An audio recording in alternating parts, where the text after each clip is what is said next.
Several others walk down on the dock in support of the dock staffer, and the fight appears to end. However, another clip shows a group of people approaching the pontoon boat, and the opposing groups began throwing punches, pulling hair, and even tossing a woman into the water as bystanders then start shouting. And then there's a third video that shows even more people, both men and women, joining the fight. One man takes a folding chair, whacks a man, and then he whacks a woman with it, and part of the pontoon boaters over the head with it before officers grab him and cuff him. Officers also cuffed several of the pontoon boaters. The fight appeared to develop along racial lines, as the boaters were white, while the dock worker and the others fighting against the boaters were black. And the police department said, as our police department investigates these intolerable actions, we should not become desensitized to violence of any kind in our community. Those who choose violence will be held accountable by our criminal justice system. I mean, you can easily jump to the one subject was black, the others were white, right. and make that a. I don't know if they were like, he's black, how dare him talk to us. Right. I don't know if that's what happened. It definitely is possible. Right. But it's one of these cases of drinking and boating, Exactly. and you think the rules don't apply to you. Yep. There are no rules on the lake, bro. There's that video going around TikTok, like anything goes on the lake. Everybody who's driving is either drunk or 11, and people are just doing crazy, stupid stuff. It's the lake. Listen, I'm with you. There are rules, but it's seemingly there's no rules on the lake. Let's just go with that's true. You weren't on the lake. You were docking. Right. Which means you were on someone's property. Right. Now back to rules. No Exactly. rules on the water, but you got rules on land. You better follow. And if you're gassed up and this riverboat, giant riverboat, needs to come in and dock, they're on a tight schedule. Right. So Who cares move about your a schedule? It's my boat. Yeah. Right. Move your pontoon I don't ass have out of to the move. way. I don't have to move my tractor. Road rage leads to fight with spray paint. This happens down in Houston, where there's a dude. His name's Dave Winston. He's driving down the road on his phone, not paying no damn attention, kind of weaving in between the lines. And so the people on the road call up the cops. And before the cops get there, Dave's at a stoplight, still on his phone, not paying any damn attention. So light turns green. The guy behind him honks his horn. And Dave's like, what the hell, man? And they start yelling back and forth. They take off eventually. Well, while they're driving down the road, old Dave starts throwing stuff at the truck that's behind him that honks horn at him, yelling and cursing, rabble, rabble, rabble. They get to the next stoplight. And when they get to the stoplight, that's when Dave gets out with a can of white spray paint. And he uses that to go spray paint the face of the driver behind him that he's fighting with, along with his truck, spray painted his car, and then use that same can of spray paint, break the back window. There you go. So then the guy that honked his horn at him, it's not sure. Nobody really knows what happened here, whether he had his own can of white spray paint or he used the same can of white spray paint. But he goes and takes a can of white spray paint and sprays Dave's face with it. So now you got these two people pissed off at each other, white face spray painted, right? Cops eventually come out. They determined that Dave was the asshole aggressor in this one, and they took him in for felony criminal mischief. What? Yeah, the pictures are amazing. Yeah. I don't get it. I don't get it. How either. do you get that close to somebody that can spray paint you? Right. I guess he did that good. Right. Didn't think he was going to do anything about it. People get mad. They get all up in your face and, but if I see somebody coming at me with a can of spray paint, that's a weapon at that point. Listen, Yeah. I could see it like you're going to get like part of my face or on the side or something. But they look like they've been antiqued. Yeah, it's awesome. So I don't know like how the maybe had a wide nozzle on it, that kind of sprays broadly. they have a pill for that. Yeah. Yeah. Dude, the heat's got everybody acting crazy. Oh, I'm telling you. That is those pictures are unbelievable, man. They are some of the more spectacular photos we've had in a while. Italian cheesemaker dies after being crushed by rounds of cheese. An Italian cheesemaker is dead. He got crushed by all the cheese on the wall. That takes a whole new effect of cheese off the cracker, right? The man was checking on his cheese in the warehouse. It's unclear how the first collapse that triggered the domino effect occurred. There were 10 corridors of shelves that stretched floor to ceiling with about 1,600 rounds of cheese per corridor. It took rescuers 11 hours to find the 74-year-old man's body underneath all the cheese. Each wheel weighs about 45 pounds Damn. of Grandpa Donald. Wow. Damn. How about that, dough? Crushed by cheese. Not that dough. Cheese. How about he died doing what he loved? Sure he did. This is the way. The cheesiest way to die It ever. does. It is a stinky way to die. I'm Yes. telling you. That cheese ain't cheap either. Right? No. It's like $1,000 a wheel. Damn. Wow. Yeah. So we got crushed by what? $200,000? I mean, 1,600 rounds of cheese. Yeah. And I don't know, is that cheese ruined? Can you sell that cheese after it kills someone? Not the ones on the very bottom of the pile. Yeah, I but the ones imagine. on the top, Yeah, probably. yeah. Like, let's just say there's like a layer of cheese on top of the dude. Mhm. Anything after that first layer, I think, is good to resell. So, but does it add a value to it? Like this cheese here, this cheese fell on a man, the cheesemaker, and killed him. Right. Oh, I can taste the sadness. Yeah. Right. I can taste like the life transferred to the cheese from him to the cheese. Just cheese smells like death. Have you ever been into like a cheese house? No, I don't think so. Mm-mm. You would remember. Yeah, no. Yeah, a house made completely of cheese. I would. Well, no, not like it's not like the butter exhibit at the fair. Right. No, like a fromage, like a place where they sell, like that's all Oh. they sell. Worst smelling house ever. They have sliding glass doors for each of the rooms of cheese because it's so pungent. Oh Mhm. man. And you know how sometimes you work at places and you take that smell home with you. You know, like if you work at the dump or Yeah. you know, as trash man, Yeah. you smell like garbage, you know. Imagine Talk to you on the air and you finish the joke. Case of Coors Light and a pair of tickets to see Bert Kreischer at the BOK Center on Friday, May 17th. And Krista is waiting. Hello, Krista. How are you? I'm good. How are you? Great.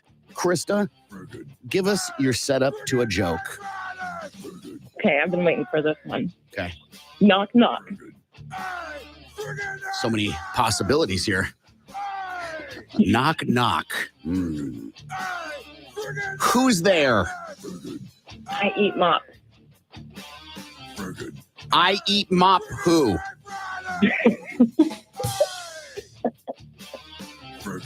That's kind of You're not supposed to emphasize it so much. Say it again. you didn't catch that, huh? I think I've said it enough. Do you got it now, Lindsay? Do you got it, Lindsay? Are you sure? I'm not saying. No. Kind of funny, though. Yeah. It really is. Yeah. It's kind of funny. Good job, Wait, Krista. hold on a second. Hold on a second.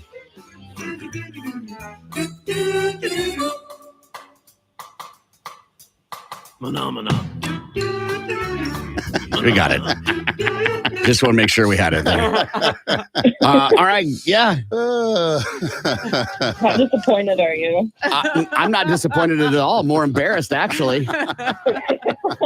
Oh, God. I was a little apprehensive when I saw that knock knock was the first joke we were going to come out of the shoot with. Gimpy, go ahead and tell her Okay. exactly what she's getting.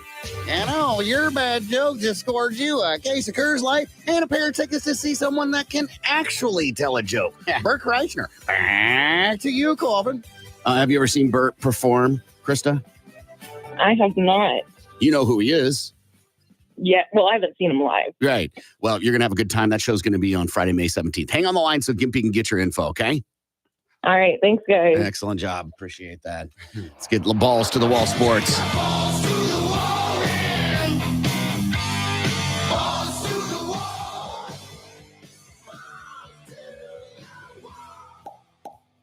The Major League Baseball postseason continued with a pair of exciting championship series games.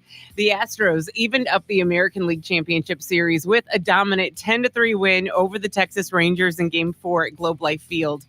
Jose Abreu and Yordan Alvarez led the way with 3 RBI apiece to help Houston even the series at 2-2. In Phoenix, the Diamondbacks are on the board in the National Leagues. Arizona won game 3 of the best of 7 series 2-1 over the Phillies in walk-off fashion from Chase Field. Do you know what the Phillies fans are doing? Because they're going to be in Arizona. Phillies fans are buying all the tickets with no plans to go, so the stadium looks empty. Oh, what a bunch of trolls, man. I mean, it is an interesting tactic. Mm-hmm. But that's not gonna change the game any. There'll just be empty stands. Yes, and it'll look so bad on their fan base. True, but I mean, if they still win, if the team still wins, then what's it matter? You don't get to see your team play. Yeah. It feels like an expensive joke. It is a very expensive joke. I'm okay with a good troll, but usually I believe in a zero cost scenario on that. Mm-hmm. But this is like a thing that has happened a lot. Didn't they do that here when Trump came to the BOK Center? Yes. Yeah. Some group of people or somebody or allegedly, I don't know, got all the tickets, but those were free. Right. And it didn't stop the crowd. I mean, it was still packed. No, it was lower than they thought it was going to be. Ketel Marte drove in the game-winning run on an RBI single in the bottom of the 9th inning, and both series will continue today.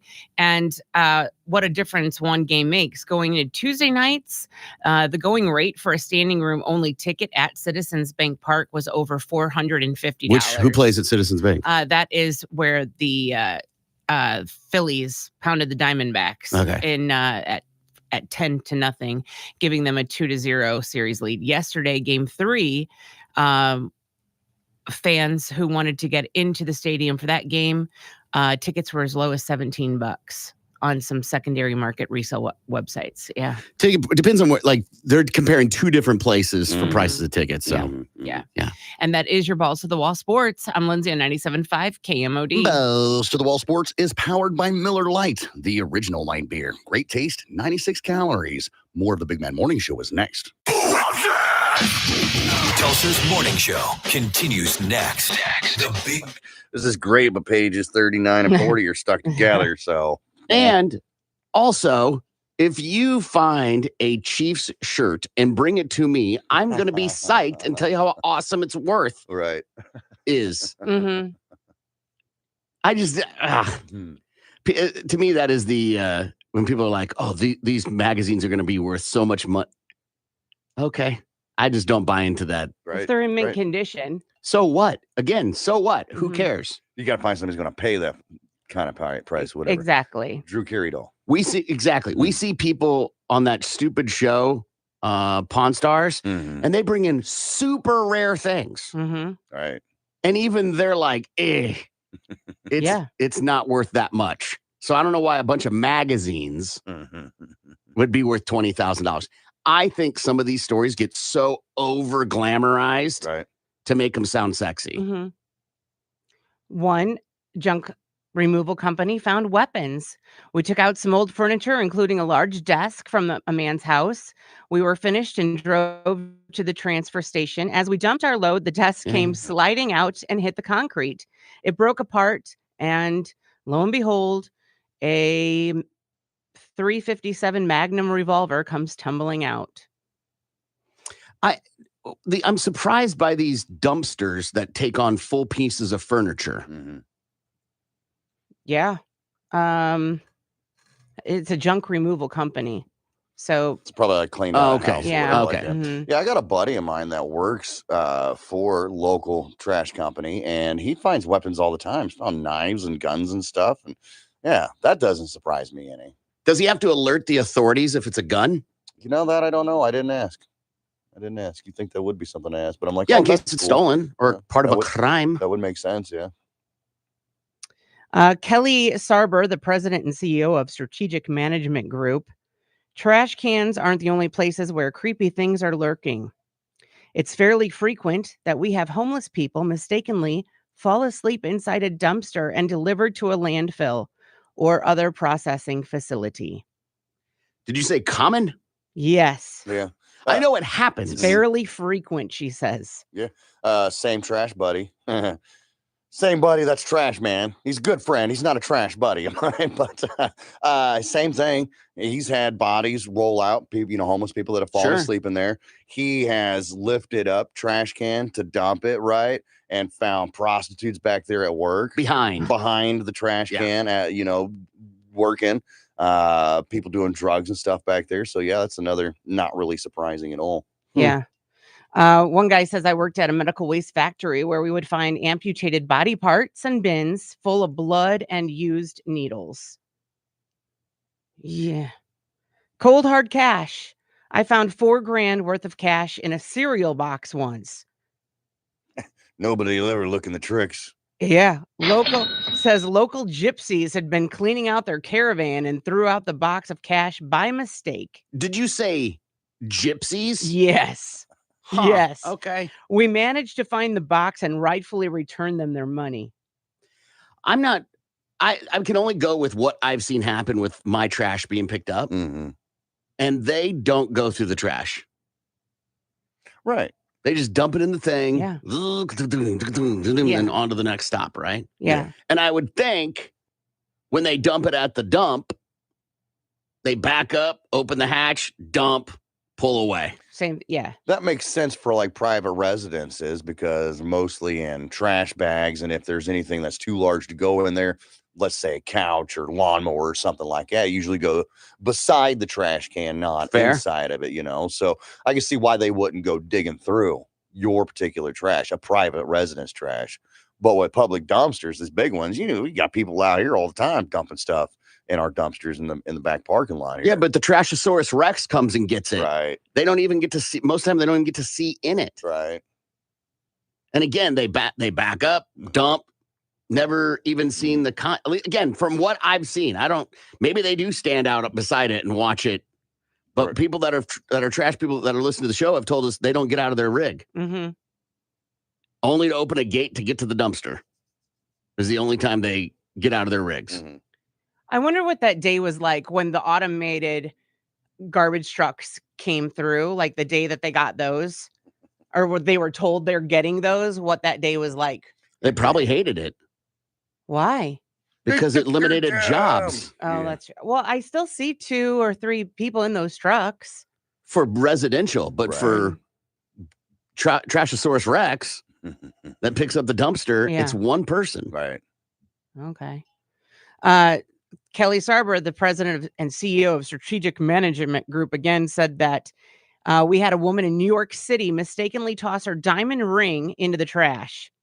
She then paid an undisclosed amount of money to have one of the massive barges that took waste from Manhattan to Fresh Kills landfill pulled out of service so the garbage collectors could dig through the thousands of tons of trash until they found it. And they did find her ring. Raccoons. My favorite thing about emptying people's trash is the raccoon surprise. You open the top of a can and stick your hand in to grab the bag, but instead grab a raccoon or 2. I saved a few of those cute little creatures. Cute. Get out of here. Yeah, no kidding. Text came in. I also learned that people tip the trash man with cash and beer. Nice. I mean, cash, I've done that. I've tipped the trash people. The problem is they're not always the same people on every route. Right. And then, so I'm thinking them what for the one time they did, I don't know. But to tip beer, I don't know if they drink beer. Mm-hmm. Right. You're just assuming at that point, and then they take it anyway just because of the gesture. Thanks. Right. I'm And a throw it in the recovering trash. alcoholic, Yeah. asshole. They're like the rich people who throw away new shoes. Right. Yeah. Brand new electronics. My friend's dad was a garbage man, and when he would pick up from places like Walmart, Best Buy, if they had TVs or PlayStations, any type of electronics, laptops in the garbages, he'd bring them home. He had friends that would fix them, and we'd get new electronics. Not I bad. know a lot of people that have done that. Go Yeah. dumpster diving and find stereos and TVs and stuff. Yeah. Hospital biohazard waste. I ran a large trash hauling company in Georgia for 3 years. I can't tell you how many times hospitals threw their bio waste out to save on disposal fees. It got so bad the landfill ended up reporting them to big fines. In this state, you can take a thing of syringes, and as long as it's in not a Sharps container, but a container that cannot be punctured, like a thing of laundry soap, Mhm. you can just write sharps and then throw it in the trash. Huh? How about that? Someone texted in, I work for waste management. It does happen often. Homeless and crackheads sleep in the cans that I pick up, and it is cray. Yeah. So anyway, one man's trash isn't always another man's treasure. Overwhelmingly, you gave us garbage. There's only 2 ways that you can pass a whiz quiz without using some kind of illegal substance. And that is one. Broccoli? No. Oh. Just naturally stopping. Okay. And cleaning yourself out. Surefire, yeah. Absolutely. That's like, abstinence is the only way to guarantee not getting pregnant. Nonetheless, the other way, which is only good for like an hour or 2, maybe a day, is a flush. And that's just to drink a buttload of water, because when you do that, you're not urinating anything for your task, but just straight water. Well, that's why when you buy those pee cleans, they're like, drink a ton of water, because it isn't that. It's the flushing. Have you ever taken a marijuana drug test, Lindsay? Mm-hmm. Yeah. And I passed. Okay, what's the story? Like just for a background check or for a job. But I don't. In radio? Yeah. Mm-hmm. Really? Yeah. The first radio station I ever worked at in South Dakota. Huh. Yeah. But at the time, I was 20 years old. So I wasn't really into pot so much. So it wasn't a big deal. I didn't do the marijuana at the time. And also, yes, I had to take one when I started substitute teaching. So back in Indiana, I had to take one. And again, I wasn't even back then a heavy pot smoker. So it wasn't enough like in my system to even Are you a heavy about pot it. smoker now? No, I'm not. Well, just you were implying that you weren't, so I didn't know if you were So now. I've never had to worry about it. it. Yeah, it's never been in my system enough to even worry about it. Gimpy, you said 1. How many have you taken total in your whole? 1 to get a job at Target. Huh? No, excuse me. I just lied to you. Sorry. The other job, 2, as a matter of fact. 1 to get a job at Target, and the other one was to get a job when I was selling parts, the job that I had before I got here. And I had failed that one. I had tried. I was like, all right. I love that you put some sympathy tone on it. Like, I tried. I did. I quit for a couple of weeks. And I'm like, all right, that should be good enough, right? THC absorbs in your fat cells. I'm not a heavy guy, so therefore I thought it would flush it out a lot, sooner. It wouldn't stick around in my body as long as it did. So a couple of weeks go by. I'm like, all right, bet I'm good. And I go down there and I take their whiz quiz, and it comes back. You tested positive for the marijuana, and you hadn't smoked in how long? It'd been a couple of weeks. I completely stopped. It can hang. Hold on. Mm-hmm. I thought that was like recent. I didn't think whiz was weeks. No, it's the THC absorbs in your fat cells, so it stays in there for a while. And if you're a bigger, heavier dude and a heavy smoker, and that's another thing you got to think of, heavy smoker I was. Coors Light to get you a bunch of Coors Light swag and a cooler full of Coors Light, and it looks like a 4-pack of tickets to go watch OU take on OSU in their big game. You can get all the details at the website that rocks, KMOD.com. We are giving away beer and tickets to see Bert Kreischer at the BOK Center on Friday, May 17th. All you need to do is text us the setup to a joke, BMMS, and what that is to 82945. The setup to a joke. What do you got, Lindsay? Do you know what tampons are used for? Oh, God. Do you know what tampons are used for? Obviously, it's not the obvious answer. Absolutely. I mean, they can be used to stop the bleeding of a gunshot wound. That is one thing. Fighters, right? When fighters get a broken nose, they shove them in the nose. Absolutely. They say you should keep, I'm being honest, you should keep tampons in your car for first aid because they absorb so much blood. Makes sense. But I don't think these are good punchlines. Probably not. And the one I want to say that I think would be the punchline, I cannot say on the radio. I mean, you could use them as like a camel pack, soak them in Kool-Aid, give you something to drink later on. I wouldn't do that. That's disgusting. Yeah. Tastes like flowers. You got us, Lindsay. Tea bags for vampires. Follow up. Do you Follow know up? We mean there's a part 2 to this joke? Or this is a different one? different? Oh, okay. Do you know what elephants use for tampons? I think I already know, but I'll let Corbin try to guess. What would an elephant use as a tampon, Corbin? I mean, a pillow, Right? a mattress. A soft, fluffy cloud. Clouds are a little hard to hold on to. Yeah. They get They're lost They're easy. temporary use. Yeah, they don't have strings. Mhm. I don't know. What is an elephant? What does an elephant use for a tampon? Sheep. That's disgusting. That And poor bad. sheep. It's like here I was just minding my own business, being sheepish. And now look at this. I was white and now I'm red. You nasty. We're doing beer for Friggin' A Friday. Give us the setup to a joke. Case of Coors Light and a pair of tickets to see Bert Kreischer at the BOK Center on Friday, May 17th. What do you got, Gimpy? What do you get when you cross an elephant and a rhino? What do you get when you cross an elephant and a rhino? Yes. I don't know. I mean, you're not going to say, yeah, don't give it away. Mhm. She got really excited. Yeah, she there. almost spilled it. Yeah, Mhm. yeah. What do you get when you cross an elephant and a rhino? Not a rifant. Not a rifle, no. Do you have a guess that won't give it away, Lindsay, or can you only focus on that giveaway? This is so old. Settle So- down. Settle down. Right, Mrs. Sheep and Tampons. I heard that when I was in the 3rd grade. Go ahead. Elephino. Yes. Yeah, of course. Good one. Mm-hmm. Do you have a follow-up? Do I need a follow-up? No, you don't need one. I'm just I mean, adding. I've got I like some, but if we're doing double fisting jokes here, I guess I might as well come She up double with- fisted. I'm giving you a chance to double fist. I guess. Thanks for the double fisting opportunity, Corbin. I do appreciate it. Let's see here. What do you give a man that has everything? What do you give a man that has everything? I know the answer, and women seem to think it's a joke, but we're serious.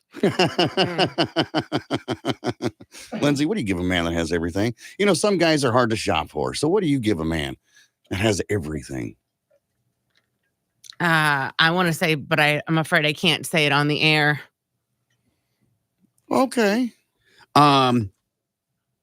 Yard lights.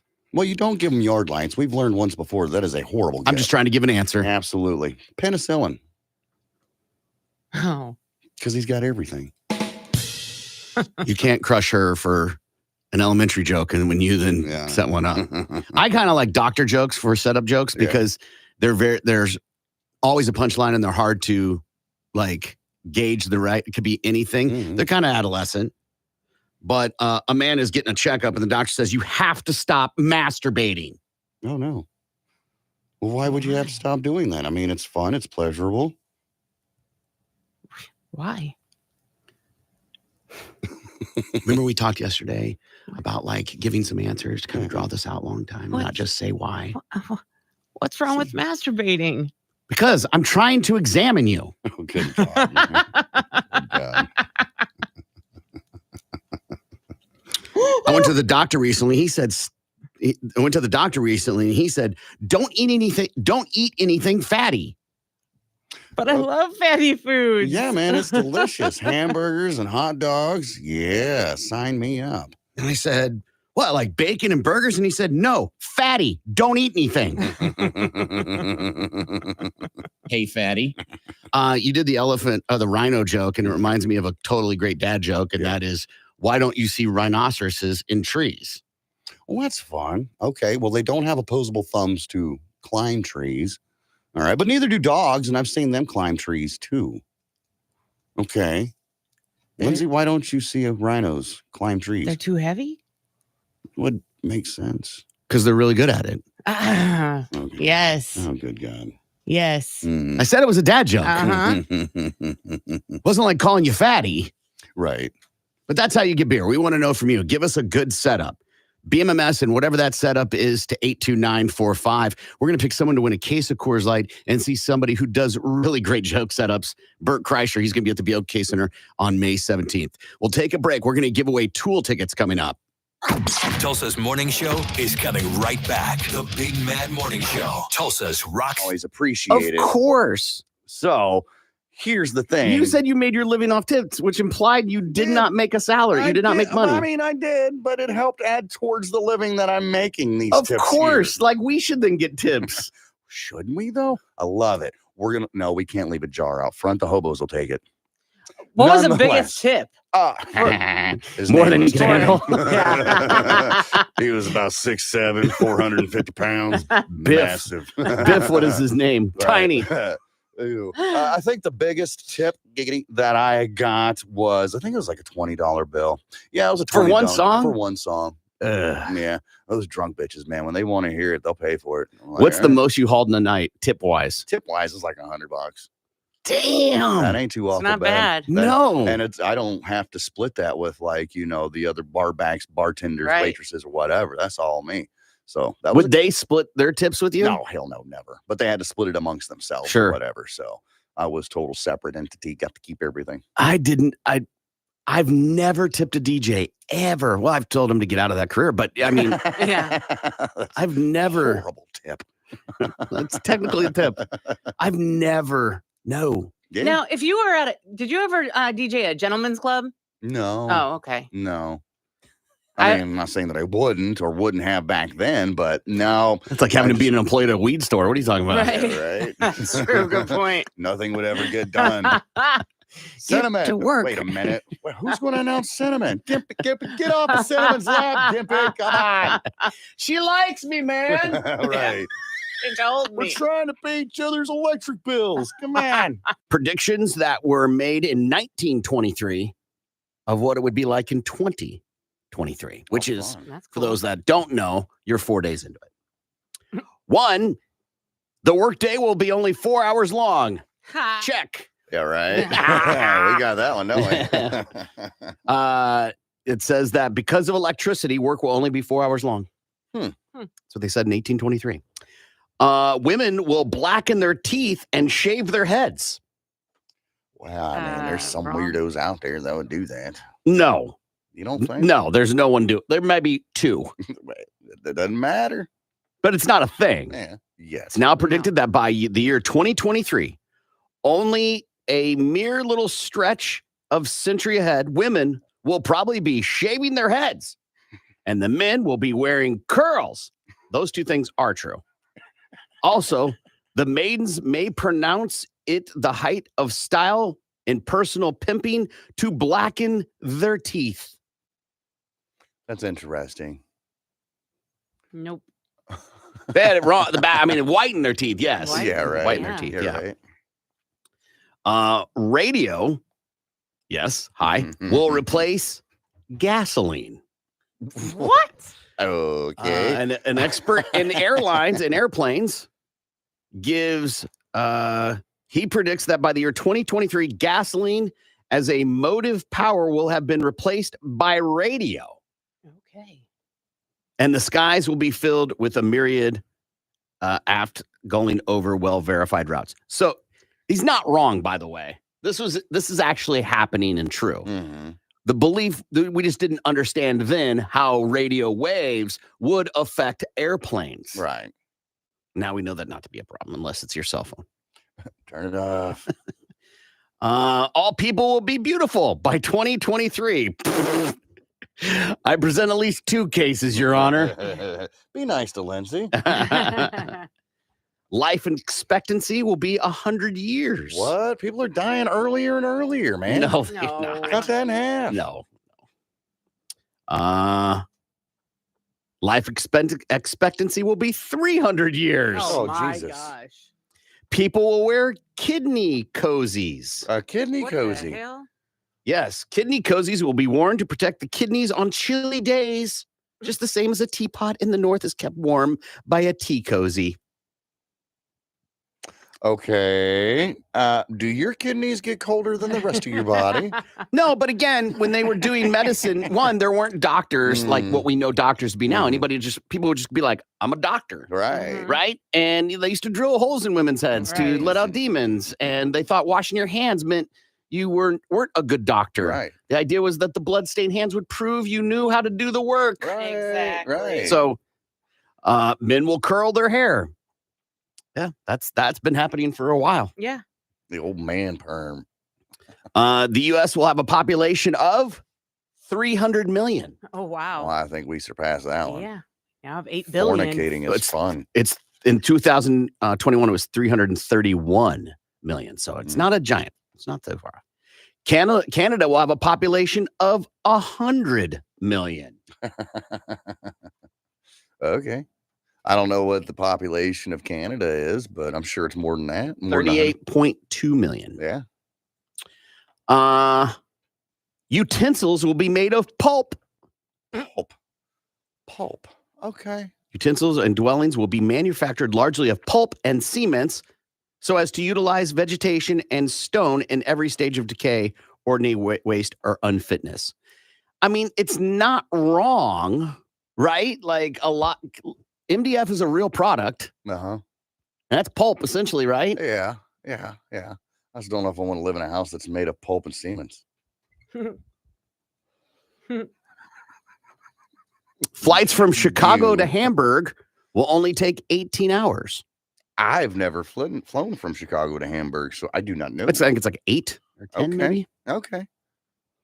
Newspapers will have been out of business for 50 years. Wow. I mean, They didn't get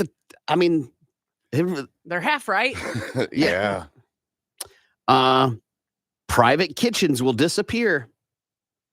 Private kitchens. Yeah, they're citing articles, by the way. I'm reading from an article. Okay. The private kitchen will disappear. Tomorrow's food will be seasoned and prepared by chemical formulas, Hello, Fresh. which will preserve the freshness of fruits and meats, rid them of indigestible qualities, and send them to the table ready to use. Instead of sauces that merely cozen the palate, we shall have delectable blends of concentrated vitamins, calories, ferments, and tissue tonics.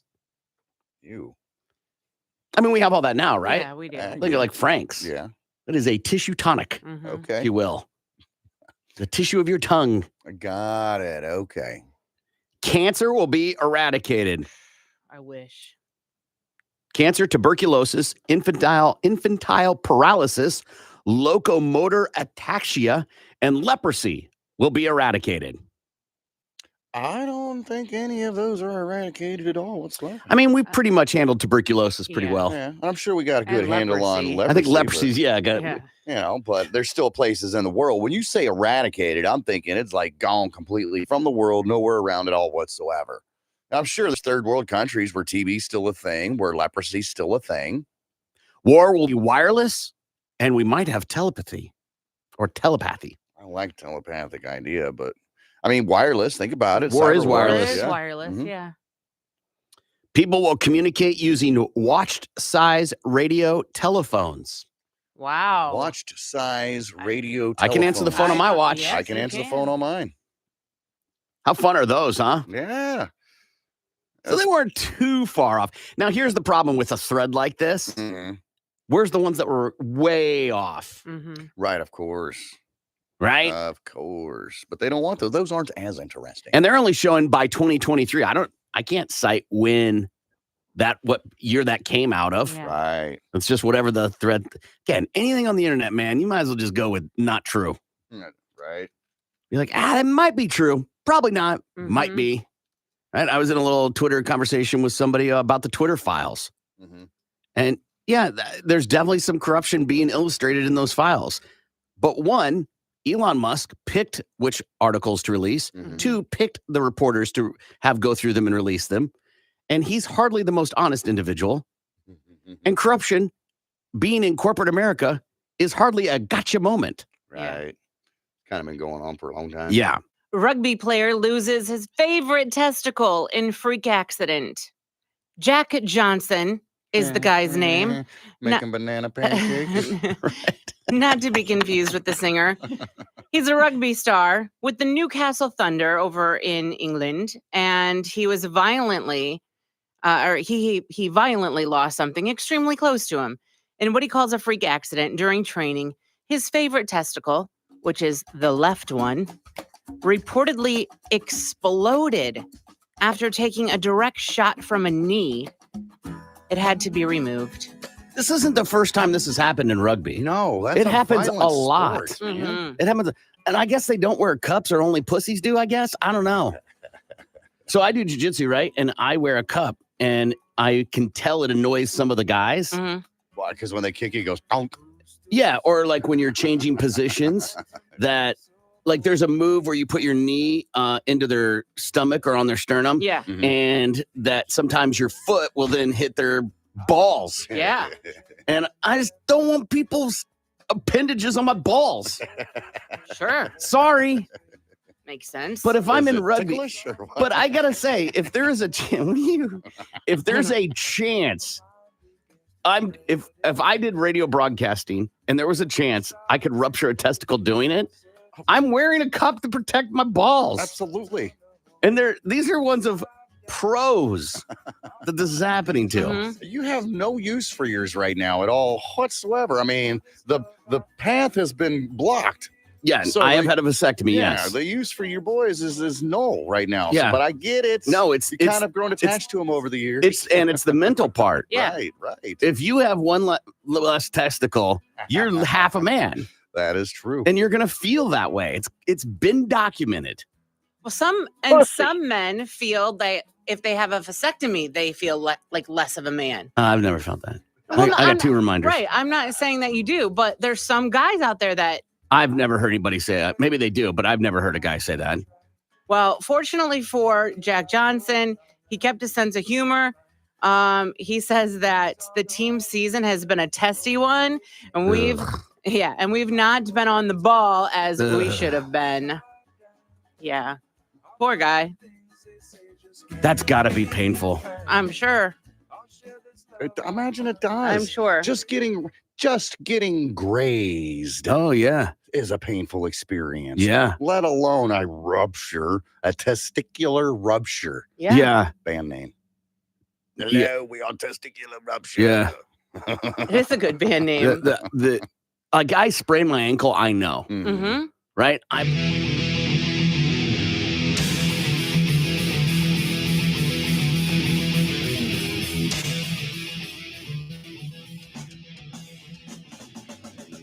Good morning. It's the Big Mad Morning Show, 918-460-KMOD. You can also text BMMS and then what you want to say to 82945. Let's play a game because we got tickets to give away. Tool is going to be in Oklahoma City on Saturday, February 3rd. Tickets available at Ticketmaster.com. We're going to play the numbers game. 918-460-KMOD. Call up, decide what category you want. Numbers, percentages, or averages. You'll take on Lindsay. You'll have to do better than she does at answering the questions. And by better, I really mean just getting closer to the answer. If you're closer to more than Lindsay is, you're going to get tickets to see Tool in Oklahoma City in February. 918-460-KMOD. Good morning. You're on the air. What is your name? Alexander. Alexander, how are you today? Doing good. How are you? Good. Alexander, do you go by Alexander? Yes, sir. Not anymore. Alexander, what category do you want? Numbers, percentages, or averages?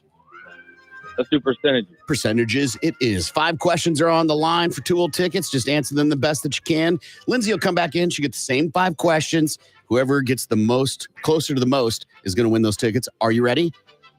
Yes, sir. Here we go. Al, what percentage of Americans have tried BDSM? What percentage of Americans have tried BDSM? I'm going to go with 25%. 25%. Al, whites are more likely to engage in BDSM by what percent? 80. 80%. 80%. Freaky white people.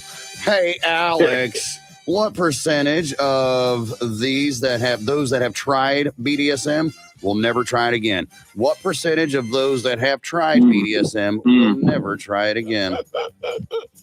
Let's go 65%. 65%.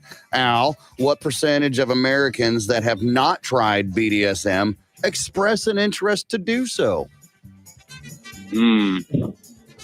How many? 35. Okay, 35%. Last one here, Al. What percentage of Italians do BDSM regularly? What percent? Go ahead. They're freaky. That's got to be high. Let's do 75%. 75% for the freaky Italians. This feels like a very interesting statement. Have you dated a lot of Italians? Yeah, at least 3. And they are, I can vouch for freaky for sure. okay. When you make pasta with holes in it, I get it. All right. Percentages. Why do you think they call it penne pasta? All right. So percentages is the category. Lindsay, are you ready? Ready. Lindsay, what percentage of Americans have tried BDSM? I'll go with the 30%. 30%. All right, Lindsay. Whites, as in white people, are more likely to engage in BDSM by what percent? Whites are more likely to engage in BDSM by what percent? 20%. 20%. All right. Lindsay, what percentage of those that have tried BDSM will never try it again? 19%. Okay. Lindsay, what percentage of Americans that have not tried BDSM express an interest to do so? What percentage of Americans that have not tried BDSM express an interest to do so? 20%. 20%. All right, Lindsay, last one here. What percent of Italians do BDSM regularly? We'll go with 40%. 40%. How do you think she did, Alexander? I think she did all right. I think I got it, though. All right, let's find out, Gimpy. Well, when the question was asked, what percentage of Americans have tried BDSM? Al says 25%, and then Lindsay says 30%. And the answer is 86%. Yeah, she prices righted you pretty much. So she's got 1. Don't worry, though. She's got to get 2 more to stop you from getting tickets to see Tool in Oklahoma City on February 3rd. Question number 2. Question number 2. Whites are more likely to engage in BDSM by what percent? Al said 80%. Freaky white people. Lindsay said 20%. Not so freaky white people. And the answer is 34%. You overshot, Alexander. Lindsay got that one right, too. She's got 2, man. You better start making your comeback. Here's question 3. Question 3. What percentage of those that have tried the BDSM will never try it again? Al said 65% of them said, hell no. Lindsay said 19% of them said, not today. The answer? 19%. Oh my God. Settle down. On the mark. Yeah, and that means you've lost, sir. You're not getting those tickets to see Tool. I'm so sorry, Alexander. You're a loser. Thanks. That's all right, Gimpy. You can call me Al. That's right. All right, buddy. Have a good day. Thanks for playing. All right. See you guys later. All right. See you later. Question 4. Question number 4. What percentage of Americans that have not tried BDSM express an interest to do so? That's the question. Al said 35% of the Americans that haven't tried it are willing to, think about it. Lindsay said 20%. The answer is 77%. That puts Alexander on the board. Question 5. Last one here. What percentage of Italians do BDSM regularly? Alexander said they're all a bunch of freaks. 75% of them. Lindsay said, not so much. This is a 40%. Well, the answer, 13%. Lindsay got that one right. So apparently Italians not that freaky. Not that freaky. Despite what Alexander's dating history. Maybe they like to get it on, but that's totally different than the BDSM. I don't know if that's really a thing. I think they're just overly romantic people. Yeah. Right. There's nothing wrong with that. Anybody could be that way. It's like saying, Italians are good lovers. Okay. Hey, they're just like regularly anybody else, People be people, man. Right. Some are good, some are bad. Exactly. You take them both and what you have. Hey, man, that's just the facts of life. By golly. The facts of life. All right, listen, give us the setup to a joke. Bmms and what that is to 82945. Case of Coors Light and a pair of tickets. See Bert Kreischer at the BOK Center on Friday, May 17th. We're going to take a break because we got beer to give away coming up. You lose, so you get nothing. Good day. 2, 3, 4, 5, 6, 7, 8, 9, 10, 11, 12, 13. Oh, God. We're at a baker's dozen. Yeah, but do you know how many flights there are a day? Yeah, I'm sure there's a lot. Thousands. It's okay. So 13 out of 1,000, but still, man. In a year. Okay. So times that by 365. Mhm. That's not very many, bro. I guess it just seemed like in It's the news literally there the was safest way to travel. says you as Not me. parts It's are just data. falling off. Data. Facts. How many times you be driving down the road and something just fall off of your car? Yeah. It's only happened to me once. Yeah. And then it's usually later, like, where'd I? Right. Where's I was driving. It was a 1980 280Z. Okay. And rusted floorboards. It was a turd. I paid $700. We pulled it out of a field. Right. Well, I'm in Owasso at 86th Street, right there by the highway. Okay. You know what I'm talking about. Yeah. And I was going eastbound towards like the Reesers or whatever. And I was at the stoplight and I went to take off and the car lifts up, whoop, and then boom, slams on the ground. My entire, the strut tower, the whole shebang just came right off and left me on the ground. I was like, well, that's not supposed to happen. Yeah, I got it towed out of there and got it fixed. But I'm just saying, it doesn't happen to cars all the time. Seems like it happens to planes a lot. I call this day spa or dispensary. Mhm. Okay. So basically, I've got some businesses. These are legit businesses in Tulsa. Oh, fun. It's either a day spa or a dispensary. Okay. Now, based off the name, you're going to chime in with and that's how you're going to buzz in. Corbin or Lindsay. Okay. Got You it. get one shot and one shot only because this is a 50-50 Don't I know chance. There's no point in, Mhm. hey, would you like to guess, Lindsay? He said it's a Yeah. dispensary. No, it's a day. So you only get one shot. Okay. Whoever wins at the end, I got a big prize for you. Okay. Like Okay. a little nug, maybe? A prize? Yeah, that's what I'm hoping. Maybe. Or God a knows trip you to a have day plenty. spa? Right. So day spa or dispensary, are you guys ready? Ready. All right, we're going to take it up from the top here. Euphora. Corbin, yes. That's a spa. Euphora is a dispensary. No points for anybody on that one. All right. Nirvana, day spa Corbin. or dispensary? Corbin. That is a dispensary. Corbin would be correct. Come on, Lindsay. You got to get in the game, woman. Get in the game. All right. Omni Oasis, day spa or dispensary? Lindsay. Lindsay. Day spa. Day spa is correct. So far, we're tied 1-1. La Fusion, day spa or dispensary? La Fusion. Corbin. Corbin, yes. That is a dispensary. Corbin, that is incorrect. La Fusion is a day spa. Poppies, day Corbin. spa or dispensary? Corbin, That yes. is a day spa. Yes, you are correct. Poppies is a day spa. Hmm. 2-1 so far. Corbin's lead. OHG, day spa or dispensary? Lindsay. Lindsay, Dispensary. that is correct. Tied What'd up. you say? OHG. That's all it is. These are all the ones. I just found them on Google. Sure. I just simply Googled day spa and then Googled dispensaries and then found a bunch of them that Sure. are really close. I just and couldn't could be hear. I didn't hear confused. you because you were going so fast. I didn't hear you. I didn't know it was I wonder letters. what that stands for. I have no idea.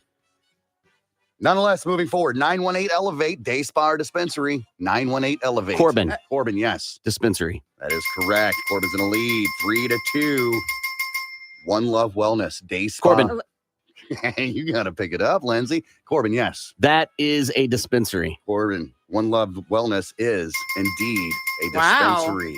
Yes. Corbin killing it right now. Lotus Blossom, Corbin. day spa or dispensary? Corbin. That is a dispensary. You are wrong, my friend. You Lotus- might need to. Lotus Okay. Blossom is a day spa. Go ahead, Google I it. know there's a Making dispensary called Lotus. There's one called Lotus Gold, not Lotus Blossom. See, and that's the fun part about this game because they can be No, somatic, they're sure. so close. All right, Indigo, day spa or dispensary? Lindsay. That is a dispensary. Indigo. Lindsay is a day Yeah. spa. Oh, So bummer. far, it's 4-2. Corbin's lead. Hand and Stone, day spa Lindsay. or dispensary? Lindsay. Spa. All right, Lindsay, you are correct on a comeback. I've been there. It's a 50-50 guess. Right, of course. All right, Rosebuds, day spa or dispensary? Lindsay. Lindsay. I'm going to go dispensary. Lindsay would be correct. Rosebuds is a dispensary, tied up 4-4. Jade Wellness Center, day Corbin. spa or Lindsay. dispensary. Corbin. That is a wellness, or that is a day spa. Corbin. Jade Wellness Center is a dispensary. Still tied 4-4. Deluxe, day spa or Corbin. dispensary. Corbin. That is a spa. Corbin, you are incorrect. Deluxe is a dispensary. Nature's Kiss. I think that's both, actually.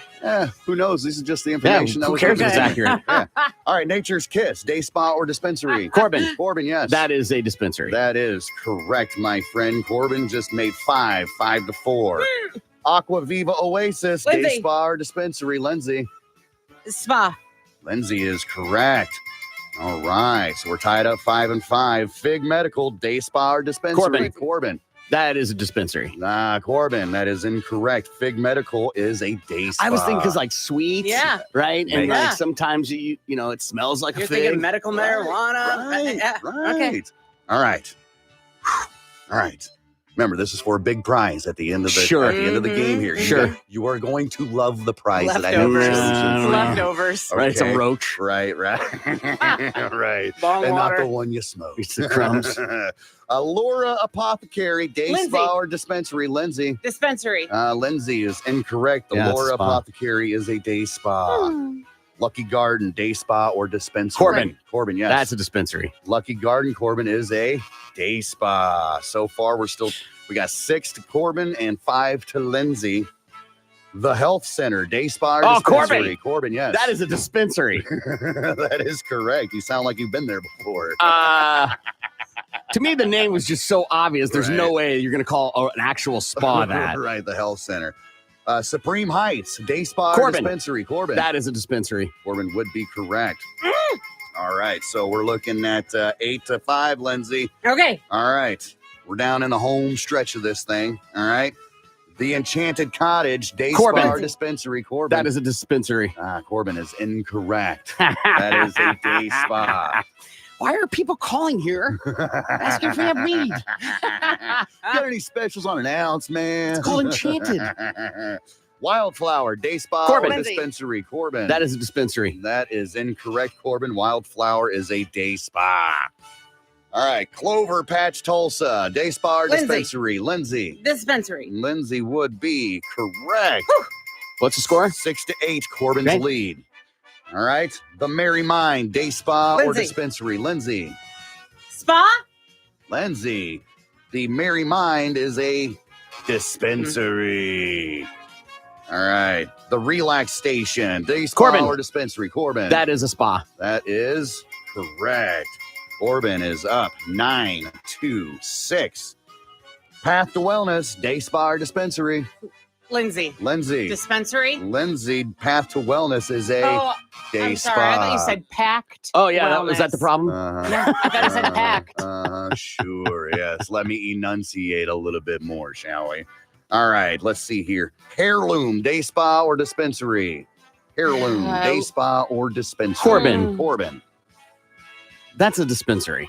Corbin, Heirloom is a day spa. Mm. You're still in the lead, 9-6. He's okay. Tulsa Garden, day spa or dispensary. Lindsay. Lindsay, day Spa. spa or dispensary. The Tulsa Garden is a day spa. Good job, Lindsay. Score. We're looking at 9-7, Corbin's lead. Bella Roma Medical, day spa or dispensary. Corbin. Dispensary. Corbin, Bella Roma Medical is a day spa. Stonebrook, day spa or dispensary. Lindsay. Lindsay. Spa. Yes, you are correct, Lindsay. We are now 9-8, neck and neck. Who is going to win, day spa or dispensary, and walk away with a big, big prize? Stone Age Meds, day spa Corbin. or dispensary. Corbin. That is a spa. Corbin. The Stone Age Meds is a dispensary. Uptown Wellness, day spa or dispensary. Corbin. Corbin. That is a spa. Corbin. Uptown Wellness is a dispensary. Really? We only got 2 left here. Okay. All right. So we got a chance to tie it and a breaker if we can do this. All right. Pura, day spa or Corbin. dispensary. Corbin. Dispensary. Corbin is correct. Pura is a dispensary. Puts him with the win. 10-8. I'll go ahead and give you the last one. See if you can guess it. Stonebrook Day Spa or Dispensary. Lindsay. Lindsay. Spa. Lindsay would have been correct, which wouldn't matter because it's 10-9. Corbin is the big winner. Congratulations, Corbin. What I get? You want to know what you got? Yeah. My friend, I tell you, you have won my leftover potatoes. That's right, Corbin. I had Listen, dinner last night. I love it. That's awesome, man. I'm actually kind of hungry, so I think that's a fantastic This is gift. perfect. And you're not a horrible cook, No. so that's great. But, I just think it's just an honor to win, so I'm going to go ahead and give it to Lindsay. She put in a valiant effort. Listen, And, Corbin, I just appreciate the competitiveness. And, I'm just one guy on a team, and we're just a team trying to make the thing happen. And, it's an honor to be a part of the Ford Truck Series and anything I can do to make this Hilton Hotel team do the best I can. Well, Corbin, I'm glad that you accepted and decided to give your prize of potatoes to the loser of the game, but that's not all that you're going to win. All right. So not only do you get my leftover dinner from last night, my potatoes and a little bit of steak with some cheese on top, I'm also going to hook you up with a 6-pack of Twisted Tea. Set right up front because nobody wants this. So Yeah. I grabbed a pack and you get to take it home with Again, you put Twisted zero Tea. effort into the prize. Yeah. Again, I'm just real grateful that this Hilton Honors team did the best they could, and we'll make sure part of the Ford Truck Series continues. So I'd like to give it to my second pair so you can see Bert Kreischer at the BOK Center on Friday, May 17th. And it looks like we got somebody waiting. AJ is waiting. Hey, AJ, how are you? Oh, not too bad about yourself. I'm good, sir. AJ, go ahead. Give us the setup to a joke. So what is the difference between a lobster in a bra and a dirty bus stop? What is the difference between a lobster, a bra, and a dirty bus stop? A lobster in a bra. And a bra. It's Oh, wearing in the a bra. Yeah. Sorry. Yeah. It makes a huge difference. Yeah. What is the difference between a lobster in a bra and a dirty bus stop? I don't know. What is the difference between a lobster in a bra and a dirty bus stop? Well, one's a busty crustacean and the other one's a crusty bus station. That's cute. It's cute. Hey, nonetheless, it's good enough to get you beer and tickets. Go ahead, Gibby. Tell him exactly what he's going to get. Now, what did Corbin say when he jumped out of the closet? Here's a case of Coors Light and a pair of tickets to see the machine live. Back to you guys. Hang on the line, friends, so Gimpy can get your personal info and have a fantastic weekend, okay? Okay, well, he's gone. Okay, we'll see you later. I'm out of here. Let's see what's in Gimpy's 4x4. Well, Corbin says here that lawmakers react to the Biden address. Democrats mostly praised Biden's speech on the Israel-Hamas conflict and the war in Ukraine, with former Speaker of the Household Nancy Pelosi saying on social media that Biden masterfully presented the case that American leadership is necessary on a world stage. Senate Majority Whip Dick Durbin thanked Biden on X, saying that the speech reminded America that it has a singular role fighting terrorists and tyrants. On the Republican side of life, Ohio Senator J.D. Vance said that Biden shouldn't have tied the two separate conflicts together, while Tennessee Senator Marsha Blackburn called the address a weak speech and that didn't focus enough on addressing the threat facing the Jewish state. I love a good.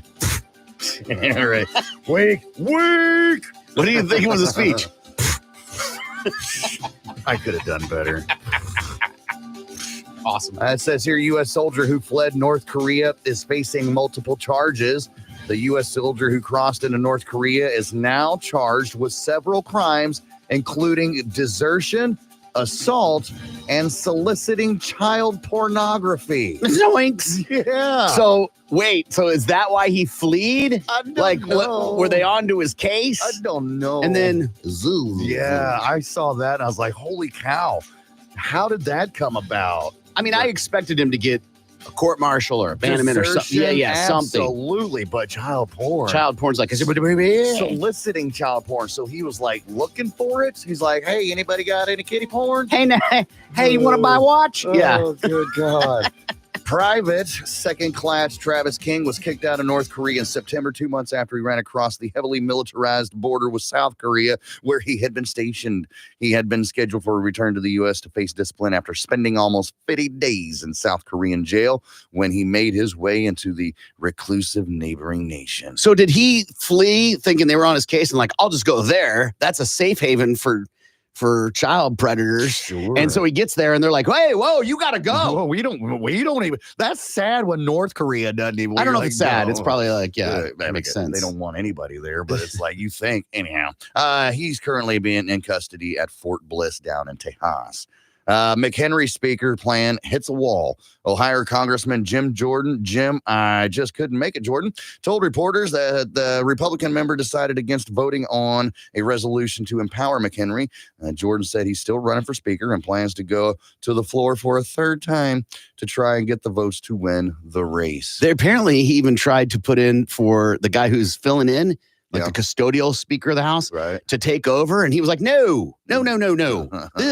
You can't change we're doing this like it's planned. Right, like it's supposed to. Did McCarthy have to go through like 2 or 3 rounds of votes before he finally got it? Yeah, so this is nothing. Yeah, there's on that side of that party, there's so many fractions that they're not seeing eye to eye, and that's what's causing the split. Right, pull your head out, guys. Hey, lastly here, the University of Tulsa is hoping to break a record for the world's largest beer tasting. The University of Tulsa fell 163 people short of beating the world record for beer tasting yesterday afternoon. They had 1,080 people show up to participate in the event that was judged by Guinness World Records. The current record was set by 1,243 people in Barcelona back in July of 2022.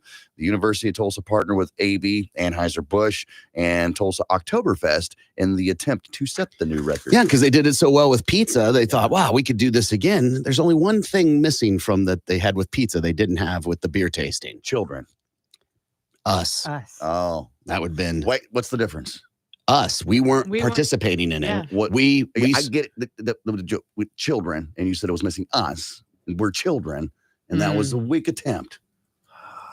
Yeah. Again, set up super important on a joke.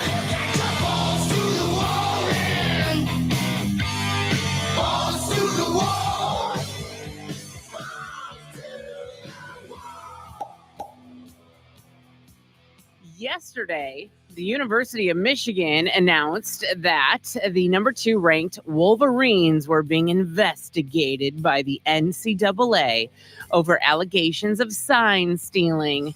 Sources allege the school had people attending games of future opponents, as well as possible college football playoff opponents, to gather information on signs used to play calls on offense and defense. Sources also confirm that the NCAA investigation is focusing on in-person scouting. There's no specific rule against sign stealing, but there are regulations in place against in-person advanced scouting, and there are bylaws prohibiting unsportsmanlike activities. Head coach Jim Harbaugh has denied any knowledge about illegally stealing signals from other teams. He also said that he and his staff will fully cooperate with the ongoing investigation. ESPN confirmed that in-person scouting is the focus of the NCAA investigation. Michigan is currently undefeated at 7-0. This raises a bunch of eyebrows because it is not. This isn't as simple as they were stealing signs. Right. It is not illegal to steal signs. Right. It is not there's not one. You can do it. But what you can't do, like you can do it watching film that the other team provides you, which is a thing. Right. You can do it from television broadcasts. But what you can't do is send someone to a thing and record it that way. Right. Which is what they're suspecting. The other thing that's really important to note here is the Big Ten has come out and said, yes, this is happening, which means they feel there's enough evidence to call out Michigan. Okay. So the conference usually stands in alignment and helps shield the schools. And even they're like, whoa, that this isn't okay. The third thing that's important to note here, well, there's four things. The third thing that's important to note here is that there is no known penalty for doing this. So they're in uncharted waters here. Right. Because what's the punishment going to be for the school? Right. And then the fourth factor is this is a sub-tier guy that they think is doing it. They have it pinpointed to one individual that all he does is watch films and help with strategizing for the upcoming game. They have confiscated his computers and are going through them because apparently they've been recording some games like going to practices or going to games and recording things and then using that. And if that proves to be true, their season could be in jeopardy. Don't forget, Belichick, and this whole thing happened with the Patriots, and it was like a while, and then Belichick went, yeah, sorry about that. The Astros did it, right? They got a crazy, now these are different, right? Professional and collegiate level, but the Astros, they got like a $5 million fine. The GM and the head coach got suspended for like half the season or some crazy thing. So like there is precedent of this happening and punishments being handed out. But on the NCAA level, there's no clear punishment for what should happen. It makes me wonder if they're going to use them as an example to like deter it from other teams doing it. Like make the penalty so harsh that other teams are going to be like, ugh, I would have messed with that. I'm suspecting you're going to see the conference come out and try to help be a part of implementing the punishment rather than it just be the NCAA. Okay. Because it's important for the Big Ten to have, quote, integrity. Right. And all these other teams are going to be pissed if this turns out to be true. Just the allegation alone. That's why Harbaugh has to get out in front of it and be like, we're going to cooperate. This is not okay. Right. I don't know if he knew about it or not. He can't help if a third tier person does something nefarious to try and keep their job. Right. Doesn't mean he didn't know. Doesn't mean he did know though either. Yeah. Right. That's a different thing. I mean, if someone went there and been like, hey coach, I saw this game and I had recordings of it. You want it? Yeah, it doesn't work that way. At the tier that this guy's at, he probably never, ever meets with the coach. He probably submits a report. It goes to the person above him. Then that person above him. It's a pretty big hierarchy. Yeah. Crazy. And that is your Balls to the Wall Sports. I'm Lindsay on 97.5 KMOD. Balls to the Wall Sports is powered by Miller Lite, the original light beer. Great taste, 96 count. What can I do to get her to give our marriage a second chance? 918-460 KMOD. Bmms. Then whatever you think he should do to 82945. Let's entertain the idea. What are some things he could do? How about a vacation? Ooh, you and me, let's have a vacation. Let's go to some beautiful exotic place and talk out my inability to keep my penis in my pants. Yeah. Having kids usually fixes that situation. That maybe if you're lucky, you'll get to do that. Vacations are nice. Absolutely. Can you work on a problem on a vacation, Lindsay? I don't think so. Because this isn't a problem. This is a crack in the foundation. Absolutely. Because once you get back, everything's right there, Yeah. What are some other things he could try? I think he entertain the idea. No bad ideas. Hands and knees and begs. What?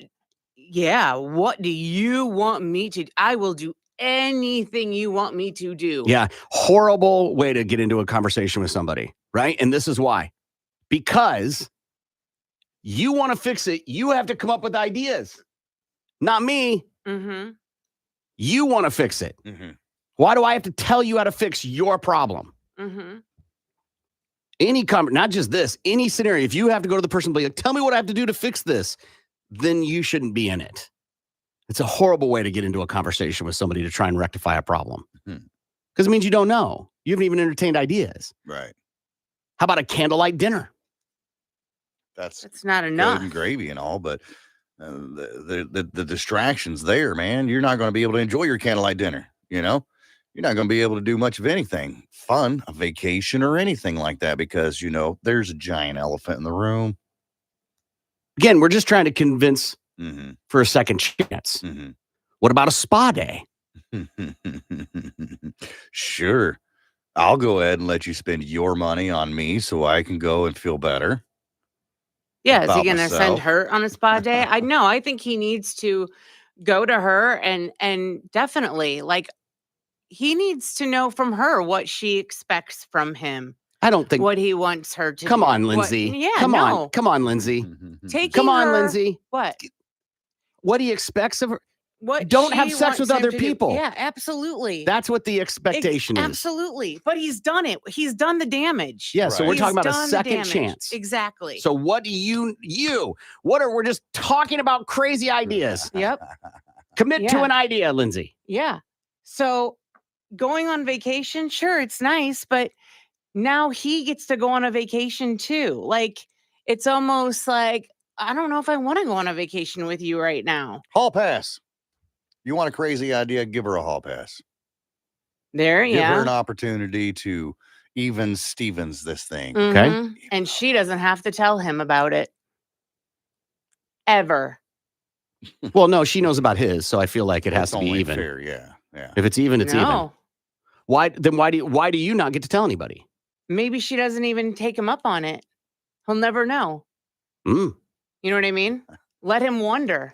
Did she or didn't she? yeah. Usually works. Hey, usually does. Yeah. Withholding information. Yeah. People have already texted him what my feelings are on this. To me, it's quite clear. But they are asking. Yeah. Right? They are going, what's some scenario? What's a scenario? What is a possibility? Brandon is on. Hey, Brandon, how are you? Good. How are y'all? Good. What do you think? From a person who's been cheated on multiple times, I say the damage has already been done. But if he wants to win her over, they've been married 10 years. Renew your vows. Make new vows. Tell her you're committed to her and only her. You know, just go and renew your vows. That might win her over. You never know. Right, a mulligan. Right. Yeah, pull a mulligan.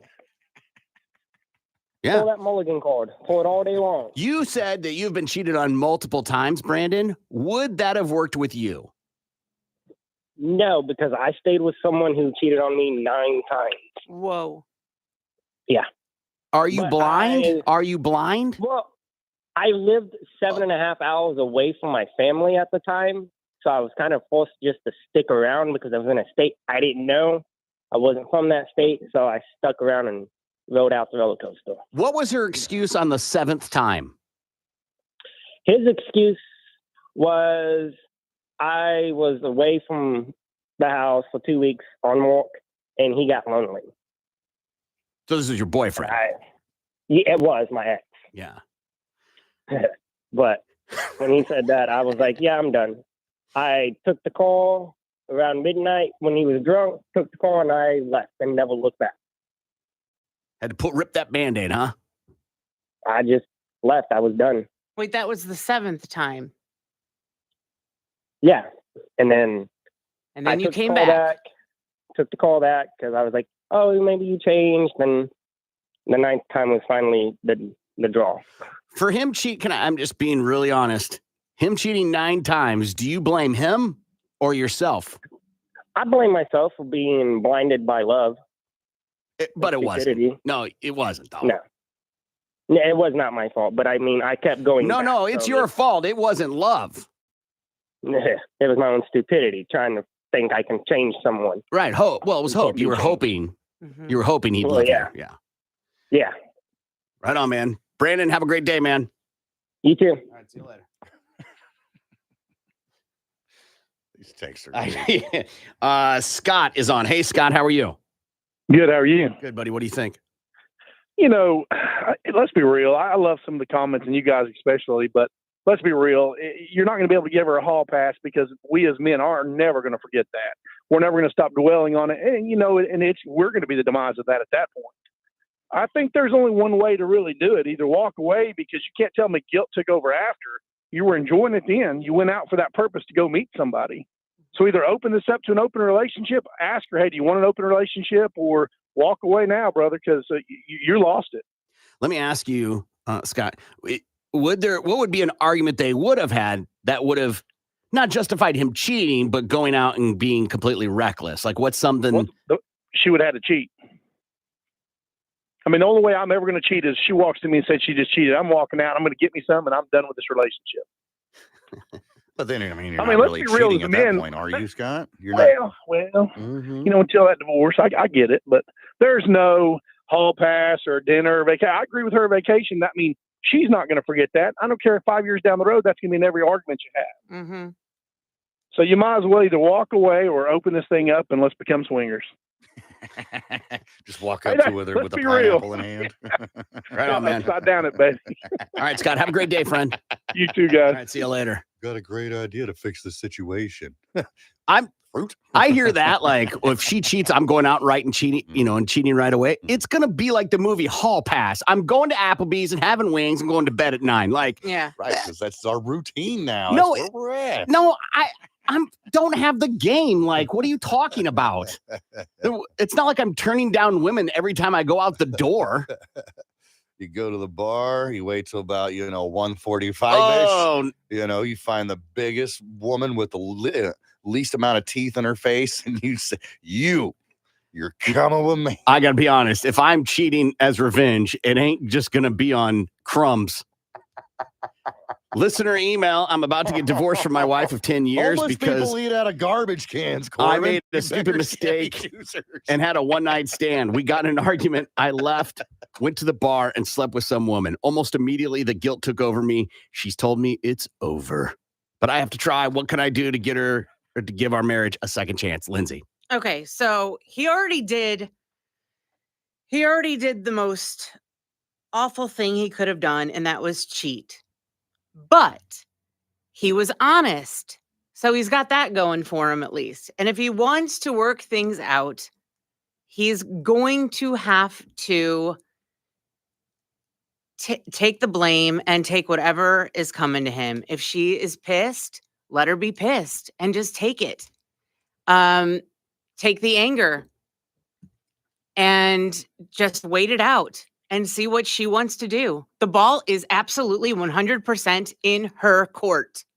So whatever she wants, she gets at this point. If you want to stay in this marriage, if she wants to go through therapy, then you guys are going to go to counseling together. If she wants just you to go to counseling, then you're going to have to go to counseling because the ball is absolutely 100% in her court. Gimpy. Yeah, man, there's really nothing you can do. Honestly, just sit back and take your lumps as they are. All right. If she wants it to work, she'll figure it out. She's gonna be mad AF for a long time, and you're gonna have to deal with it.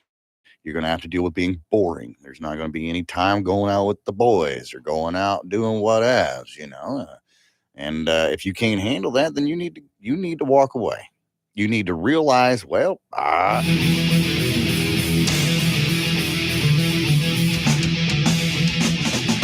Good morning. It's the Big Mad Morning Show. 918-460-KMOD. You can also text BMMS and then what you want to say to 82945. Good morning, Lindsay. Good morning, Corbin. Hey, at 9 o'clock, you can rock the bank. Listen at 9 for that nationwide keyword. You could put $1,000 in your pocket. Enter it online when you hear that keyword at KMOD.com for your chance to win. And then throughout the day, be listening. You've got 8 more chances throughout the day to win. KMOD.com. Good morning, Gimpy. Good morning, Corbin. As we are not taking on-air qualifiers for Flight 66 to NOLA anymore, you can come down and see me tonight at Jameson's Pub before we do the contest, and you can be a last chance qualifier. I'm going to start that at 5 o'clock tonight, and I'm going to run it until 7. And then after that, if you don't get your name in the box, well, sucks to be you.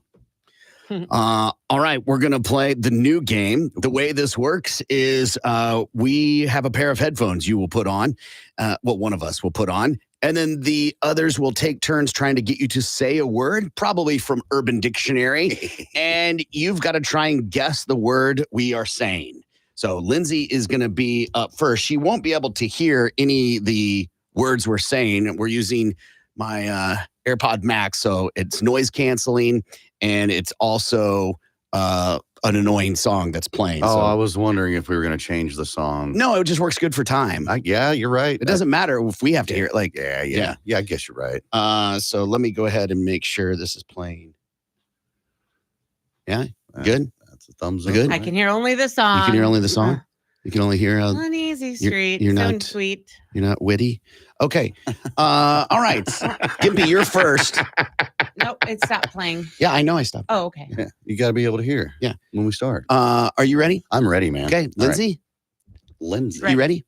Yeah. Okay. And the music is playing. Okay. I got to click. Spam javelin. Mustache shaker. Spam javelin. That also works too. Time Spam javelin. time stopper. Spam javelin. Easy monkey. Spam javelin.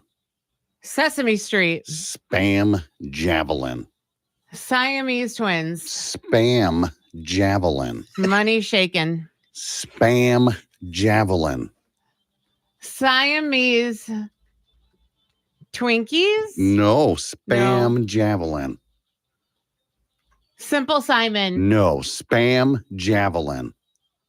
Pamela Anderson. Not Pamela Anderson. Spam javelin. That was like a whole sentence. Spam javelin. Popcorn shaker. Spam javelin. Spinal tap. No, spam javelin. Pimple popper. No, spam javelin. Spit on me. I have no. Spam javelin. Stop it. Spam javelin. Spit out your gum. No, spam javelin. Pumpkin spice. No, God, no. Spam javelin.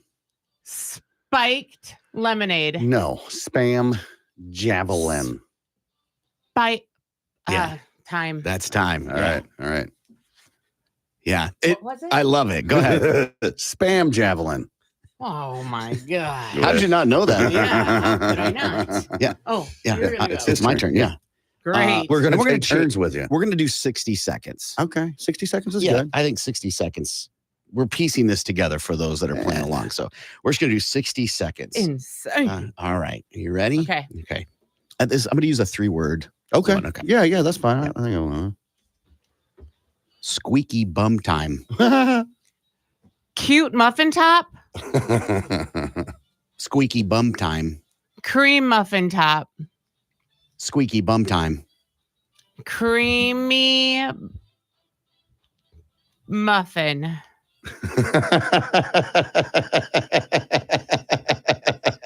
Squeaky bum time. Creamy hump. Squeaky bum time.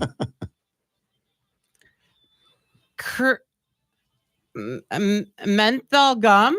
Squeaky bum time. I love your mom. Squeaky bum time. My lovely humps. Squeaky bum time. Your big bottom. Squeaky bum time. Lemon muffin top. The music stopped. Squeaky bum time. Oh.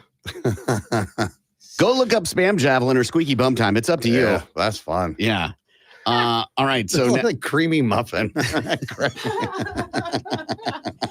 all right. So now Gimpy is putting them on, and he's going to go for 1 minute, and just getting that set as he's putting the headphones on.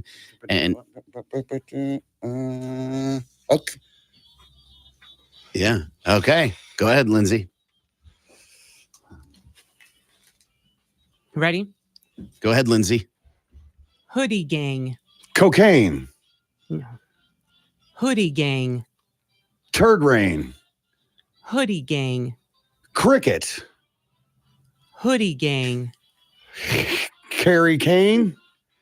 Hoodie. Ooh, candy cane. No. Hoodie gang. Brunette. Hoodie gang. Crazy bitch. Hoodie gang. I've got, do it again. Hoodie gang. Cokehead bears. No. Hoodie gang. Crazy topless women. No. Hoodie gang. Lazy fat bitches. Hoodie gang. Oh, yeah, buttery rolls. No. Hoodie gang. Hawaiian sweet rolls. No. Hoodie And gang. that's time. Okay. Huh? Hoodie gang. Did you say goody gang? Hoodie A gang. hoodie gang. Hoodie gang, and I looked it up. Hoodie gang is the group of people in the comments are that have to do with uncircumcised penises in their. I'm just gonna go ahead and put these back on. I don't want to hear anymore. Also known as the chewed gum gang. That you nasty. All right, here we go. All right, fire me up, big fella. Okay, music's playing. All right, here we go. Rentally retarded. Rusty Shackelford. Rentally retarded. We're pickles in a patch. Rentally retarded. Oh, that's Rusty Trombone. Rentally retarded. Rustic Cuff. She lives here in town. Rentally retarded. Witch Hazel. Rentally retarded. Slippery when wet. Rentally retarded. Oh, I can't say that. Crazy retard? You can't say that, can you? Rentally retarded. Oh, crazy retarded. Got it. Rentally retarded. Okay, so that's crazy bread. Rentally retarded. Racist banter. Rentally retarded. Really, really bad lipstick. Rentally retarded. Crazy street. Rentally retarded. Rusty zippers. Rentally retarded. Rentally retarded. This is where you have a rental and you've gone so crazy you've like destroyed part of the rental, and it's what landlords will label people that have done things. They went. Oh, I'm probably on that list somewhere. Wow. Well, that's Rentally fun. retarded. Okay. That's a new one. All right, we're playing the new game. This is where you can't hear what's happening, and you've got to guess what everybody is saying. And so I've got the headphones on now, and the music's playing. So I'm ready. Okay. Okay. Lindsay? Cheeky wee. Geesh queen. No. Cheeky wee.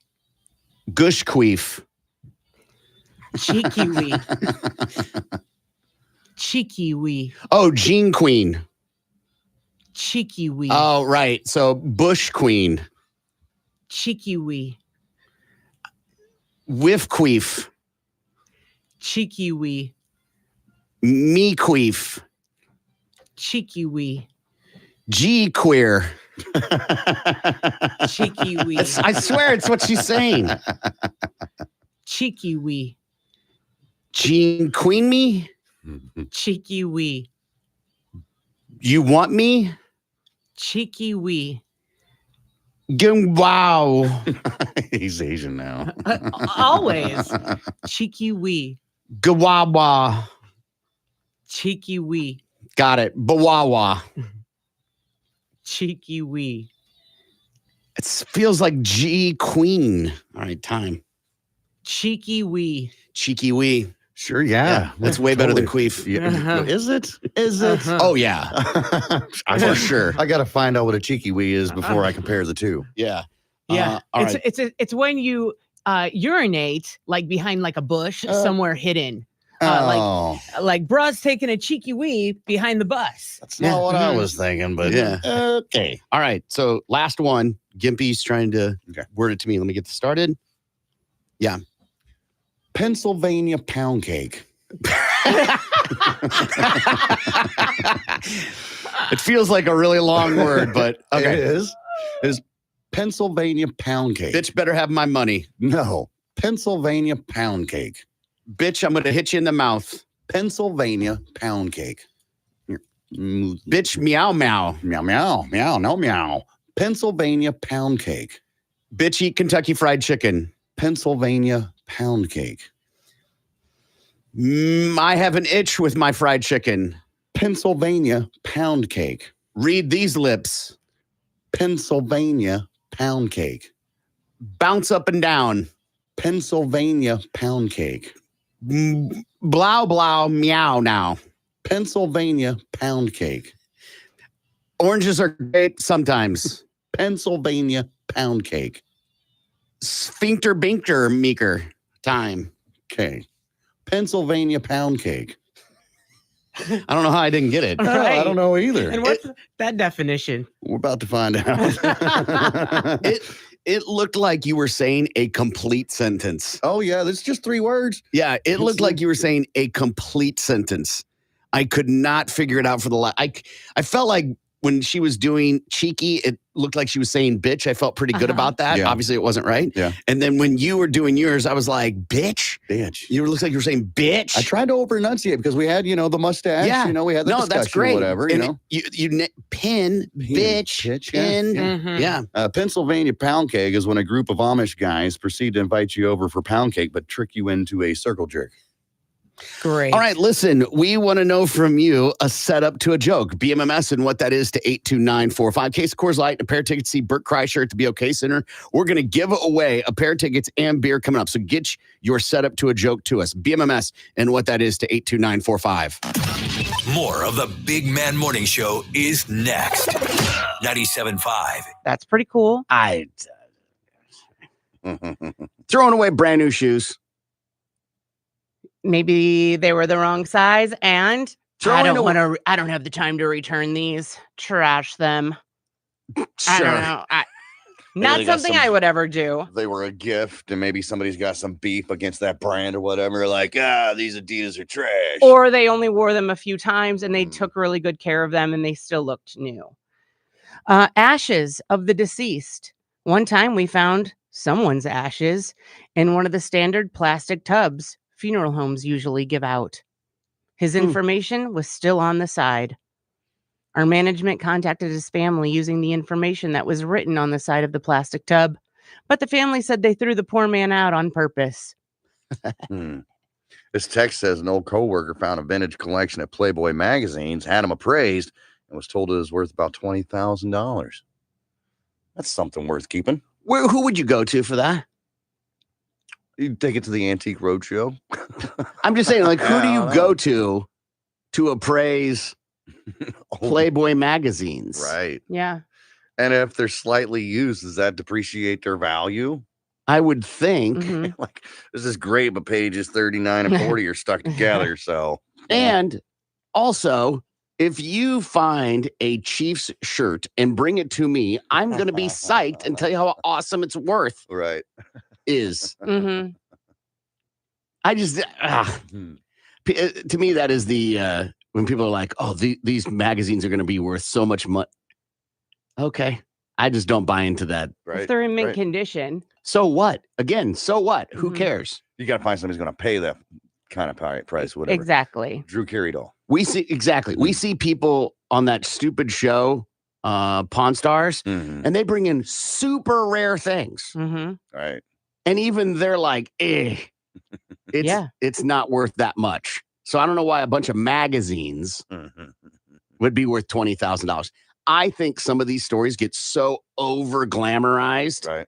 to make them sound sexy. hmm One junk removal company found weapons. We took out some old furniture, including a large desk from a man's house. We were finished and drove to the transfer station. As we dumped our load, the desk came sliding out and hit the concrete. It broke apart, and lo and behold, a .357 Magnum revolver comes tumbling out. I'm surprised by these dumpsters that take on full pieces of furniture. Mm-hmm. Yeah. It's a junk removal company. So It's probably like cleaned Oh, out. okay. House or Yeah. whatever like Okay. that. mhm. Yeah, I got a buddy of mine that works for local trash company, and he finds weapons all the time. He's found knives and guns and stuff, and yeah, that doesn't surprise me any. Does he have to alert the authorities if it's a gun? You know that I don't know. I didn't ask. You think that would be something to ask, but I'm like, Yeah, oh, in case that's it's cool. stolen or Yeah, part of that a would- crime. That would make sense. Yeah. Kelly Sarber, the president and CEO of Strategic Management Group. Trash cans aren't the only places where creepy things are lurking. It's fairly frequent that we have homeless people mistakenly fall asleep inside a dumpster and delivered to a landfill. or other processing facility. Did you say common? Yes. Yeah. I know it happens. It's fairly frequent, she says. Same trash buddy. Same buddy that's trash, man. He's a good friend. He's not a trash buddy of mine, but same thing. He's had bodies roll out, people, homeless people that have fallen Sure. asleep in there. He has lifted up trash can to dump it, right? And found prostitutes back there at work. Behind the trash Yeah. can at, working. People doing drugs and stuff back there. So yeah, that's another not really surprising at all. Yeah. One guy says, I worked at a medical waste factory where we would find amputated body parts and bins full of blood and used needles. Yeah. Cold hard cash. I found $4,000 worth of cash in a cereal box once. Nobody will ever look in the tricks. Yeah. Local gypsies had been cleaning out their caravan and threw out the box of cash by mistake. Did you say gypsies? Yes. Huh. Yes. Okay. We managed to find the box and rightfully return them their money. I can only go with what I've seen happen with my trash being picked up, Mm-hmm. and they don't go through the trash. Right. They just dump it in the thing, Yeah. and on to the next stop, right? Yeah. And I would think when they dump it at the dump, they back up, open the hatch, dump, pull away. Same. Yeah. That makes sense for like private residences because mostly in trash bags. And if there's anything that's too large to go in there, let's say a couch or lawnmower or something like that, usually go beside the trash can, not Fair. inside of it, So I can see why they wouldn't go digging through your particular trash, a private residence trash. But with public dumpsters, these big ones, we got people out here all the time dumping stuff in our dumpsters in the back parking lot here. Yeah, but the Trashosaurus Rex comes and gets it. Right. They don't even get to see. Most of the time, they don't even get to see in it. Right. And again, they back up, dump. Never even seen again, from what I've seen, maybe they do stand out up beside it and watch it. But Right. people that are trash people that are listening to the show have told us they don't get out of their rig. Mm-hmm. Only to open a gate to get to the dumpster is the only time they get out of their rigs. Mhm. I wonder what that day was like when the automated garbage trucks came through, like the day that they got those, or what they were told they're getting those, what that day was like. They probably hated it Why? because it eliminated jobs Oh, that's true. Well, I still see 2 or 3 people in those trucks. for residential, but for Trashosaurus Rex that picks up the dumpster, Yeah. it's one person. Right. Okay. Kelly Sarber, the president and CEO of Strategic Management Group, again said that we had a woman in New York City mistakenly toss her diamond ring into the trash. She then paid an undisclosed amount of money to have one of the massive barges that took waste from Manhattan to Fresh Kills landfill pulled out of service so the garbage collectors could dig through the thousands of tons of trash until they found it. And they did find her ring. Raccoons. My favorite thing about emptying people's trash is the raccoon surprise. You open the top of a can and stick your hand in to grab the bag, but instead grab a raccoon or two. I saved a few of those cute little creatures. Cute. Get out of here. Yeah, no kidding. Text came in. I also learned that people tip the trash man with cash and beer. Nice. I mean, cash, I've done that. I've tipped the trash people. The problem is they're not always the same people on every route. Right. And then, so I'm thinking them what for the one time they did, I don't know. But to tip beer, I don't know if they drink beer. Mm-hmm. Right. You're just assuming at that point, and then they take it anyway just because of the gesture. Thanks. Right. I'm And a throw it in recovering the trash. alcoholic, Yeah. They're like asshole. the rich people who throw away new shoes. Right. Yeah. Brand new electronics. My friend's dad was a garbage man, and when he would pick up from places like Walmart, Best Buy, if they had TVs or PlayStations, any type of electronics, laptops in the garbages, he'd bring them home. He had friends that would fix them, and we'd get new electronics.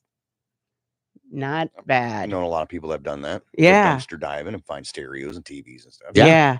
Hospital biohazard waste. I ran a large trash hauling company in Georgia for 3 years. I can't tell you how many times hospitals threw their bio waste out to save on disposal fees. It got so bad the landfill ended up reporting them to big fines. In this state, you can take a thing of syringes, and as long as it's in not a Sharps container, but a container that cannot be punctured, like a thing of laundry soap, you can just write Sharps and then throw it in the trash. Huh? How about that? Someone texted in, I work for waste management. It does happen often. Homeless and crackheads sleep in the cans that I pick up, and it is cray. Yeah. So anyway, one man's trash isn't always another man's treasure. Overwhelmingly, you gave us garbage. Thought we'd do a little fill in the blank news. I'll read part of a headline, leave part of it out. If you can guess the blank part correctly, good on you. First one, Mattel introduces blank Barbie doll.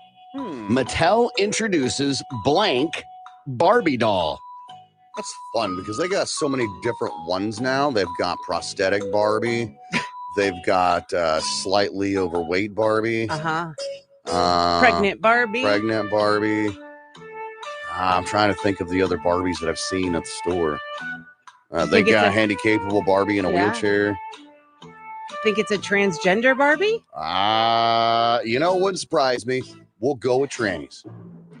If you've seen the movie, you know Kate McKinnon is a breakout character in the movie. Weird Barbie from the hit movie Barbie is getting its own doll. The doll, inspired by Kate McKinnon's character, and is complete with a pink baby doll dress, short, spiky blonde hair, and pink and blue highlights, squiggly forehead line, and a circle around her eye. Announcing the doll on Instagram, Mattel wrote, Barbie knows what it's like to play just a little too much. The Barbie movie has earned more than $1 billion at the global box office, making it the first film solely directed by a woman to ever cross that mark. Funeral Home is offering blank-themed coffins. Funeral Home is offering blank-themed coffins. I saw this and I thought, okay, come on now. Well, I have no idea what you're talking about. So in number Marvel Barbie themed. You nailed it. Nailing the coffin. Ruins the entire time limit that we have. What would you want your coffin to look like? Not Barbie.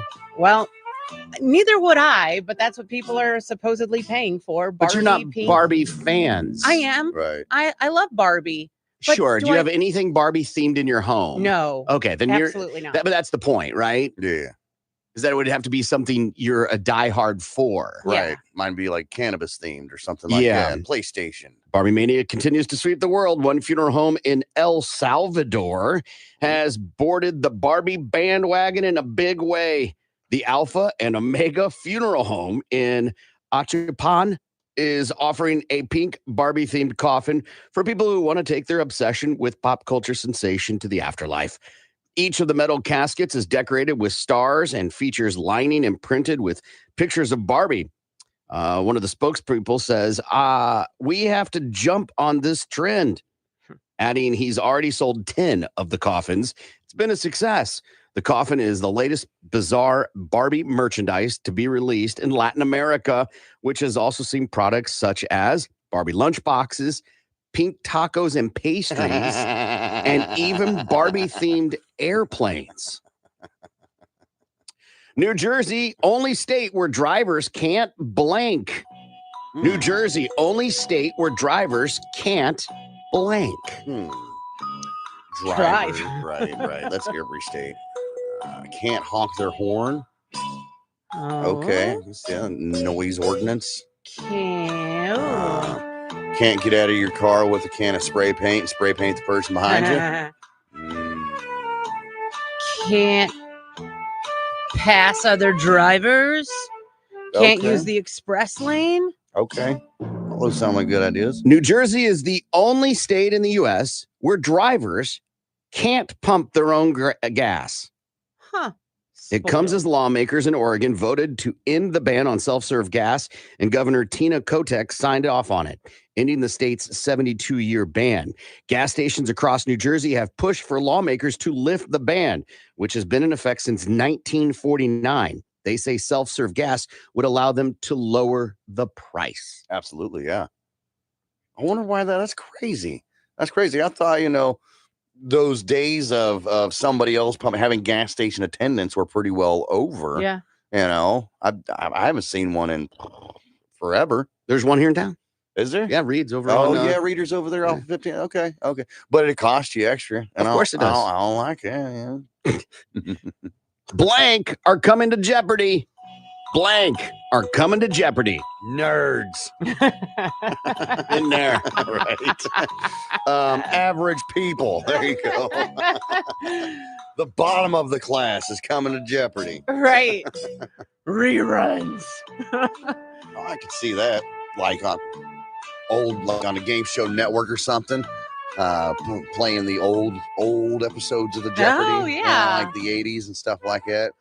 So we still get our taste of Alex Trebek and that wonderful stash. Mm-hmm. The fro, man. Oh, yeah. When the new season of Jeopardy premieres, there'll be some changes as the writer strike continues.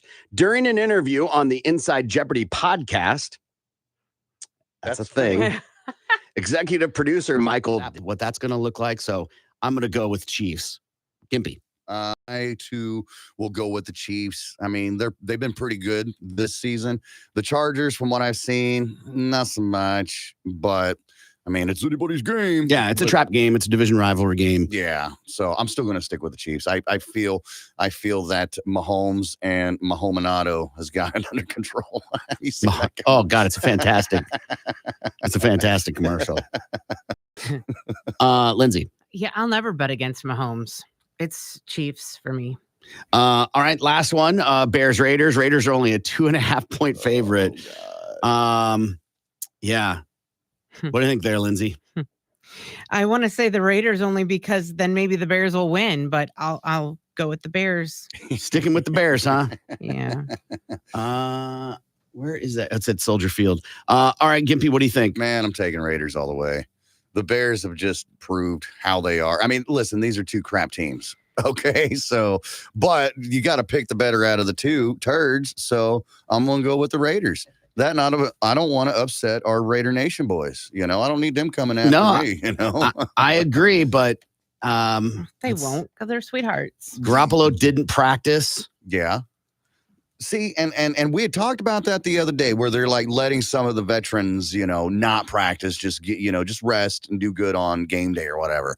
And to me, that's kind of where I'm at when it comes to these sort of things. Now, granted, Garoppolo's new to the Raiders organization, but he's a seasoned player. Fields is out. Yeah, Fields is out. He hasn't practiced. He's got a little, his tum hurts. Oh. Not his tum, his tum. His thumb. His right tum. Yeah. So he got, I think it's his throwing hand though. So, and Raiders, Garoppolo's not playing. God, this game's a mess. Mm-hmm.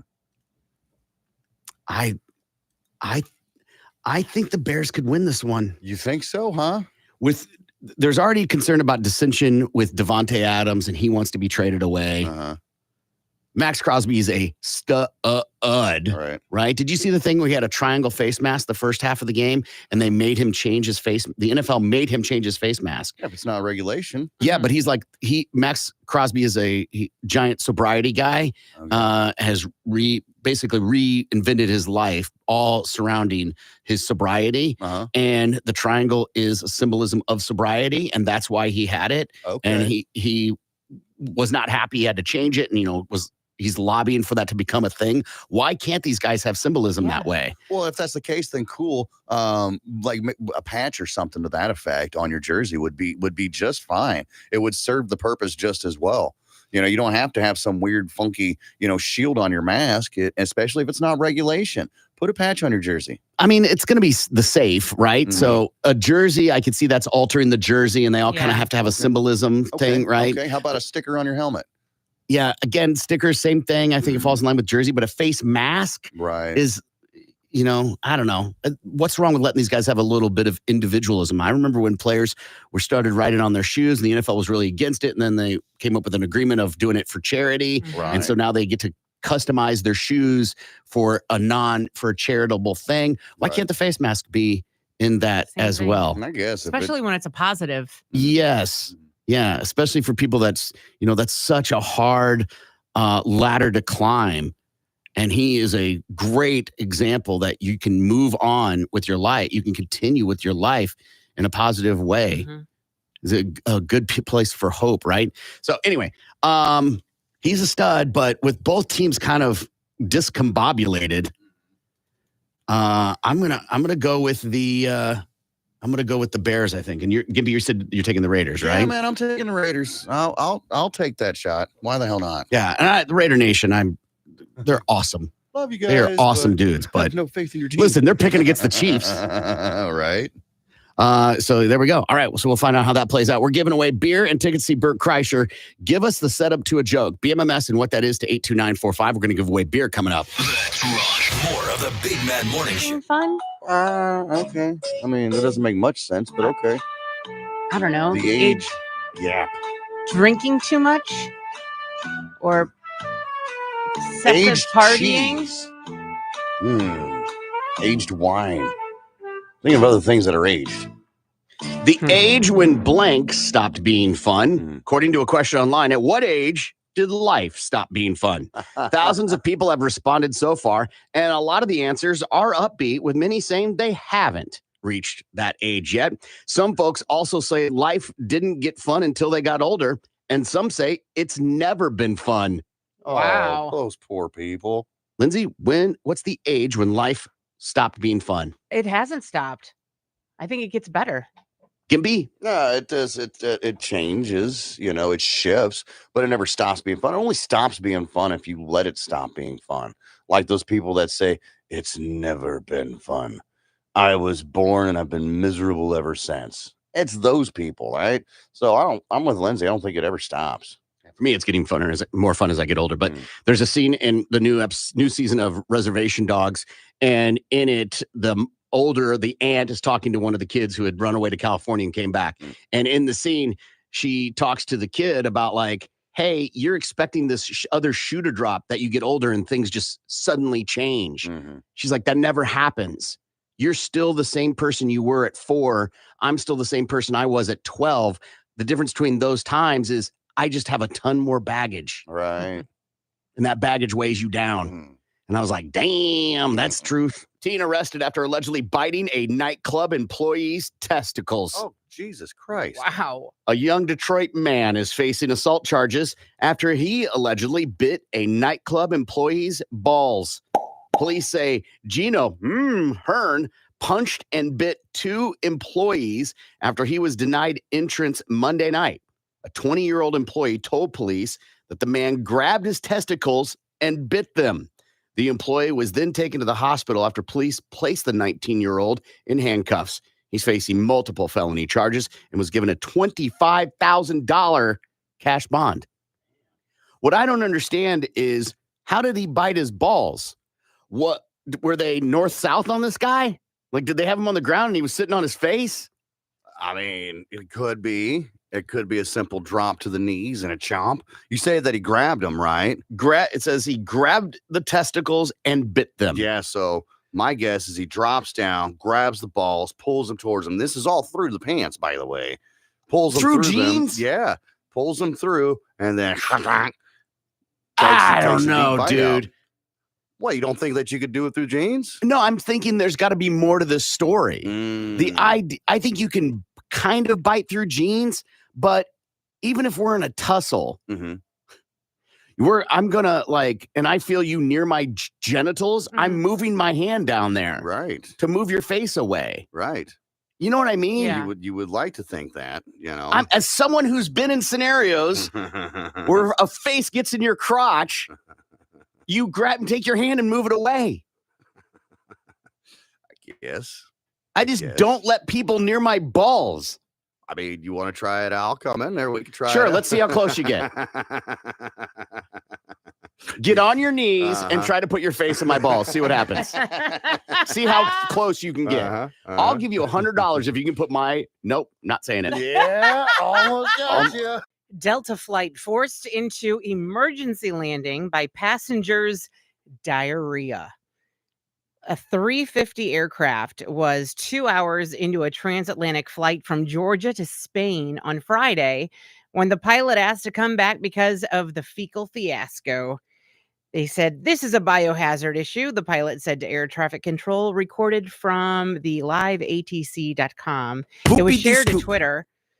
We've had a passenger who's had diarrhea all the way through the airplane, so they want us to come back to Atlanta. The identity of the passenger remains a mystery, but the passengers and crew were transferred, and flight DL-194 finally made it to Barcelona at 5:10 p.m. the very next day, 8 hours later than scheduled. It's not known if the passenger who had the diarrhea problem was aboard the plane when it touched down in Spain or not. An alleged Federal Aviation Authority flight strip was posted on Reddit, which appeared to confirm the situation involved biohazard all over the plane.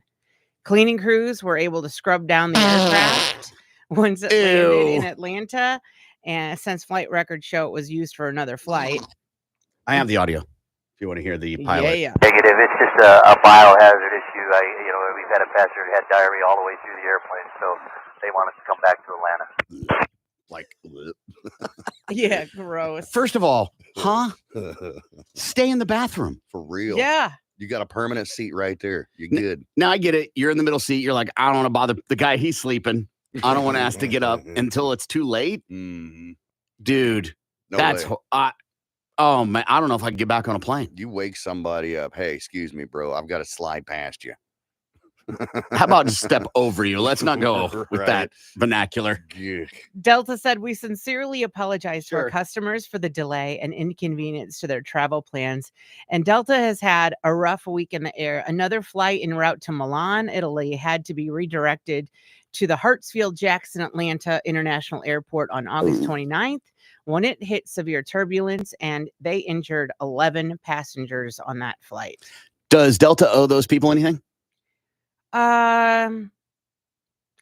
No, turbulence happens. No. The poop one. Oh, ooh, maybe some. Ooh, it's not their fault. I mean, They went back for safety. but if they, yeah, exactly. I mean, it'd be nice to get some. That's not the a free question. flight, That's not the Just a- free flight. Just a discounted a flight. discounted flight. Yeah. Free flight. Discount for safety. Yes. And I mean, if they want them to come back, I mean, because I'd be thinking, I don't ever want to be on that airline again. It had zero to do with Delta. Right. It's true, but you're gonna think, I don't want to fly that again. You have that visual in your head. Yeah, but that's not Delta's fault. right. It's not like a piece of equipment, went tumbling down the aisle. Right. No, they don't. But if they want to be good customer service, Good customer service for what? the fact that they had a crappy situation on board. Because they had a client, like someone who paid for a ticket, who had tum-tum troubles, Mhm. had bubble guts. Yeah. I don't think I mean, they they're owe you. already apologizing. Feels really entitled. Yeah, because they have to. Mhm. Right. Because if they don't, people are like, they're not being sensitive. And then that's all they get is a simple apology. I think it happens. Yeah, they don't have to do anything. But if they want to go above and beyond, right. then yes. Here, 50% off your next flight. Exactly. We make sure that this one is 50%. You two are insane. Be nice. You know how expensive tickets are? Yeah, right. Mother and daughter kill and grill grandma. See, now that's a What? headline. This happens in Maryland. Hats off for the rhyme. Yeah, right. See, Mhm. that was was a good headline. You told me you Kill just and pointed grill. out a missed opportunity, and I was like, well, I got one too. So I just Yeah. changed it real quick. I love So, it. Well done. Mother and daughter kill and grill grandma. What happened was this happens in Maryland, where police were sent to the home of a 71-year-old Margaret Craig for a welfare check. Margaret hadn't been heard or seen of from the last couple of days. All right. Well, for a couple of days, because they think that this all happened towards the end of May. So the police go over there and they do the welfare check, and that's when they can smell the decomposing body coming from a basement. Okay. So they go down there and they search, and that's where they found 3 different plastic bags with human remains in it, rotting away in the basement. So the story goes that Margaret accused her daughter, who is 44 years old, Candace Craig, of credit card fraud. So that led to an argument betwixt Margaret and Candace, which led to Margaret's death. Okay. So flash forward a little bit. They say that the 19-year-old daughter of Candace, a woman named Celia Hardy, found the body of Margaret in a plastic bin and then decided to help dismember and dispose of the body.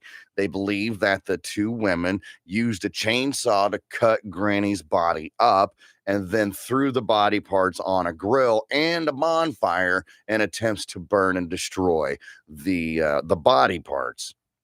Either way, they searched the house. They say that the remains were so badly decomposed that you can't do a physical identification of the body. So they're hoping, and they're 98% sure that DNA testing is going to come back and say, yeah, this is definitely Margaret. Nonetheless, both women were arrested. Candace is being popped for Mayor Dare, and then Celia has been arrested and being charged with accessory after the fact. It's one thing to kill somebody, I think. Uh-huh. I think it's a completely other to dismember them. Yeah. And another for it to be Meemaw. Right. The human body contains a lot of blood, like more than I want to see at one point in time. So I feel as soon as you start hacking away with a chainsaw, that's just going to be a bloody mess everywhere. It's like putting together a swing set in your backyard. You're like, I can do this. And then you get in, you're like, I'm going to need some help. Right. So you call your kids to come help you put the swing set together. Yeah. If you've ever put together a swing set in the last 5 years, it shows up and you're like, okay, yeah, I could do this.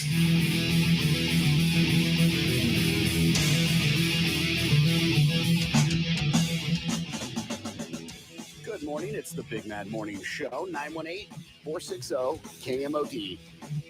You can also text BMMS and then what you want to say to 82945. We're giving away beer for Friggin' A Friday. We want to know from you, what's the setup to a joke? BMMS and what that is to 82945. We get you on the air. You tell your joke. You're going to get beer and tickets to see Bert Kreischer in May here in Tulsa. Karen is on. Hey, Karen, how are you? Good morning. Good morning. Karen, tell us the setup to a joke. Well, I got to share with you, though. My cousin, earlier this year, she had a little baby, her and her husband, and he was so precious. Little boy. They knew something was kind of weird or kind of off when he came out. He didn't have eyelids. And so this is kind of freaky, and they ended up calling in like these surgeons and these specialists, and they discussed a whole bunch of options and stuff. Well, oddly enough, luckily, being that he was a male, they actually took like uncircumcised, like when they circumcised him, they took the skin and like made eyelids. Can you believe that? Foreskin, yeah. Yeah, and so because it's actually live skin. Yeah. And so it's been several months now, and surgeon, everything went great. They said he's going to be perfect. He's just going to be a little cockeyed. And diddly do. Gimpy, tell her exactly what she's going to get. Okay. What did the pirate say on his 80th birthday? Have a case of Coors Light and a pair of tickets to see a hairy fat man that hates wearing shirts. Not me, Bert Kreischer. Back to you, Corbin. I have so many jokes I want to say, but I can't say because we're on the air and it involves a kid. It'd be better if you just ignored that for that kid because it's only gonna get worse as he gets older. Yeah. Sure, it's quite common though. Hang on the line so Gimpy can get your info. All right, Karen? Okay. Okay, roger that. Let's see what Gimpy has for Balls to the Wall Sports. I got your balls. Let's see what Lindsay has for Balls to the Wall Sports.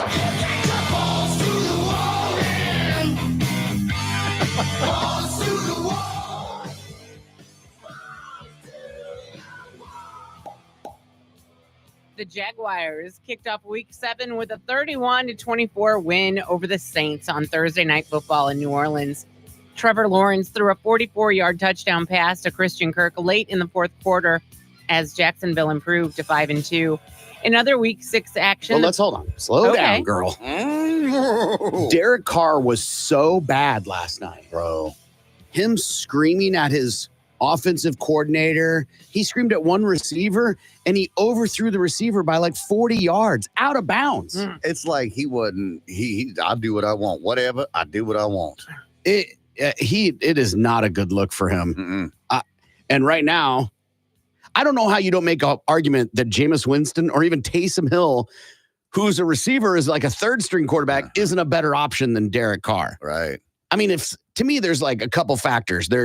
Is he accurate? Is he running plays? Right. Who cares if he does the play the AOC calls?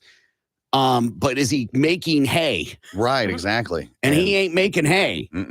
And there's some team like camaraderie that if they don't make something happen, changing and putting a new quarterback in may create. It's kind of like when a coach or a basketball coach gets a tee and gets kicked out. Right. Sometimes they do that to get the team riled up. Right. Yeah. To bring them back together because there's so much dissension amongst them. And making a change may do that. Yeah. But him yelling at people I don't think is working. It make me not want to play for him. Be like, bro. I mean, he was a Raider, so that makes me not want to play for him. But Raider fans like, this we know. Right. We had this. This is this. I think the Saints got a bad deal in getting Derek Carr. He is not looking like the quarterback that the Saints expected. Right. Meanwhile, Trevor Lawrence looks unbelievably good. By golly, man.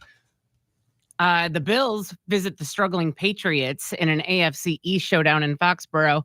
Of course, Mahomes and the Chiefs play host to the Chargers in another division game at Arrowhead Stadium. The Eagles complete the Sunday slate with a battle against the Dolphins on Sunday Night Football. It's going to be a great game. Yeah. Who will take that one? Dolphins are taking that one. Oh, okay. Yeah. The Eagles they're not the same offense they were last year, and their defense is struggling. They're still good. Yeah. But Miami's a whole nother beast. But it'll be a good test to see where Miami sits against a really good team. So it'll be a really great game. Giants running back Saquon Barkley says he wants to stay with the team. With the NFL trade deadline less than 2 weeks away, Barkley made his intentions clear about wanting to remain with the G-Men. The 26-year-old said that getting traded is not in his control and that his focus is to lead the team the best way he can. The trade deadline is 4 p.m. Eastern on Halloween. Barkley is set to become a free agent at the end of the season, but the Giants still have the option to use the franchise tag for a second straight year. New York is currently last in the NFC East at 1-5 and will host the Commanders Sunday afternoon. Nobody on that roster should feel safe. Right. No. They have to make an overhaul. And of course he wants to stay with the team. Ask Ezekiel Elliott how's it going in New England as a second on the chart. He's RB2, right? Yeah. And Saquon doesn't have to sell who he is to the Giants. Right. Yeah. So, And of course, college football season's heating up as the temps begin to cool. Third-ranked Ohio State set to host number 6 Penn State in a Big Ten rivalry showdown in Columbus on Saturday. Both teams enter the game with unblemished 6-0 records. Number 8 Alabama will welcome 15th-ranked Tennessee to Tuscaloosa for an SEC battle. Florida State is set to take on Duke in ACC action in Tallahassee. And let's see here. OU is at home in Norman tomorrow against Central Florida. Kickoff is at 11. You can listen to it on the iHeartRadio app. And of course, right here on KMOUD. And that is your Balls to the Wall Sports. I'm Lindsay on 97.5 KMOD. Balls to the Wall Sports is powered by Miller Lite, the original light beer. Great taste, 96 calories. More of the Big Mad Morning Show is next. You're listening to the Big Mad Morning Show. This is Tulsa's Morning Show. Or the Tunica albigenea. Sure. This is a rubbery sheath of tissue that allows for the penis to do what it does best. And that there is this new resurgence because of the doctor saying this on TikTok that people are like, oh, okay. So they're seeing more broken boners now because of the TikTok? No. The story of this being the number one sex position for a broken wee-wee. Okay. I've never had a fractured penis. So I don't know what that would be like. It's not fun. I mean, it didn't break or anything. You've had a fractured I penis? don't want to say fractured, but things didn't work out the way that it had, and it should have zigged when I should have zagged. You know what I mean? I'm glad you're saying this. I was Mhm. hoping you would say this. Yeah.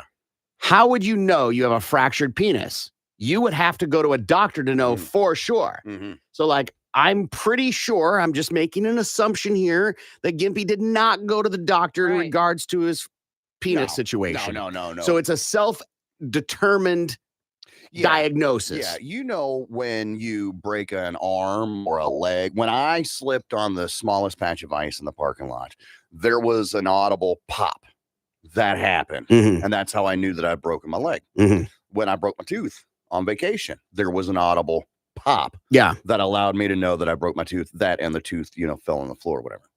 So when that happened, there was an audible pop that led me to believe that, like, oh yeah, this is definitely like I said, it wasn't broken or anything because there is no bone to break. It hurt.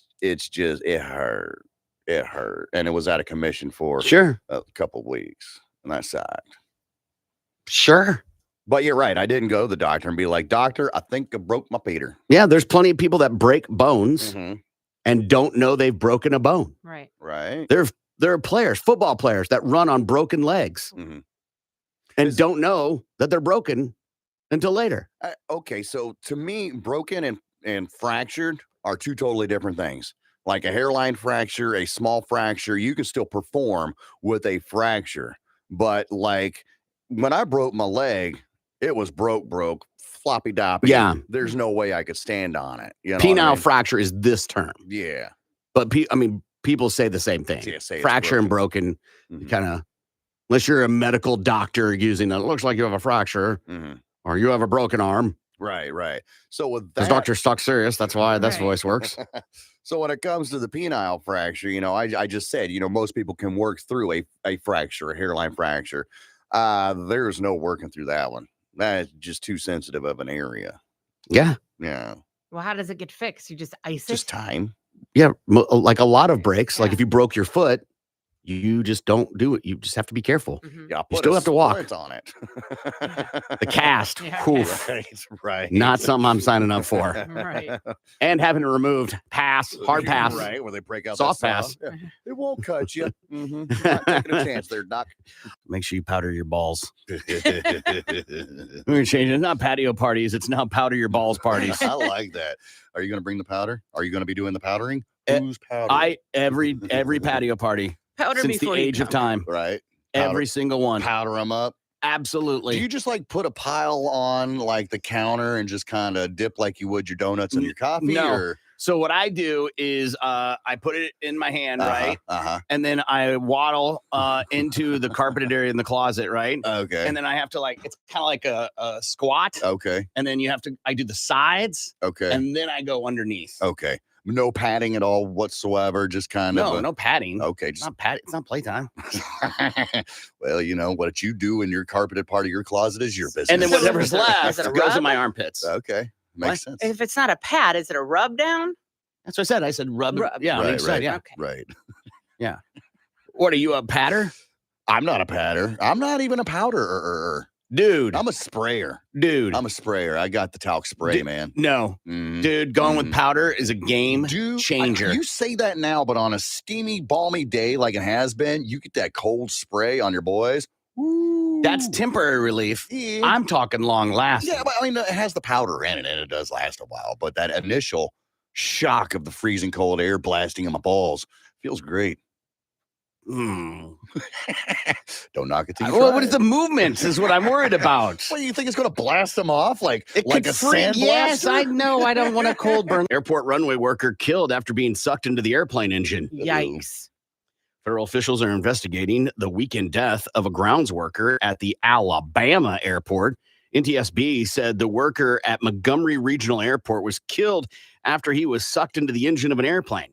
It happened Saturday afternoon, according to the NTSB. The American Airlines plane had just arrived from DFW when a ground support personnel was ingested into the engine. The unidentified worker was employed by Piedmont Airlines, which is a subsidiary of American Airlines. So, if you look at an engine when it's not moving, it's got the little curly Q. Mhm. That is on there to know if the plane engine is on.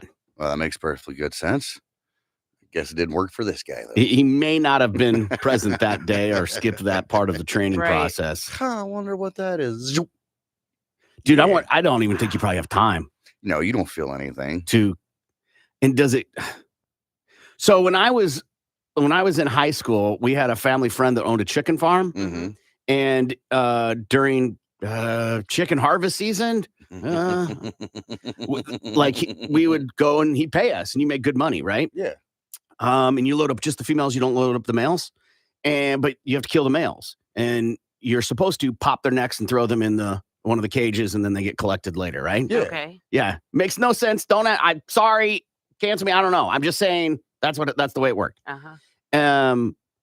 Some of us, not me, would throw the chicken into the industrial fan. That chicken into the industrial fan, which are those big. Boom, boom, boom, boom. No, not me.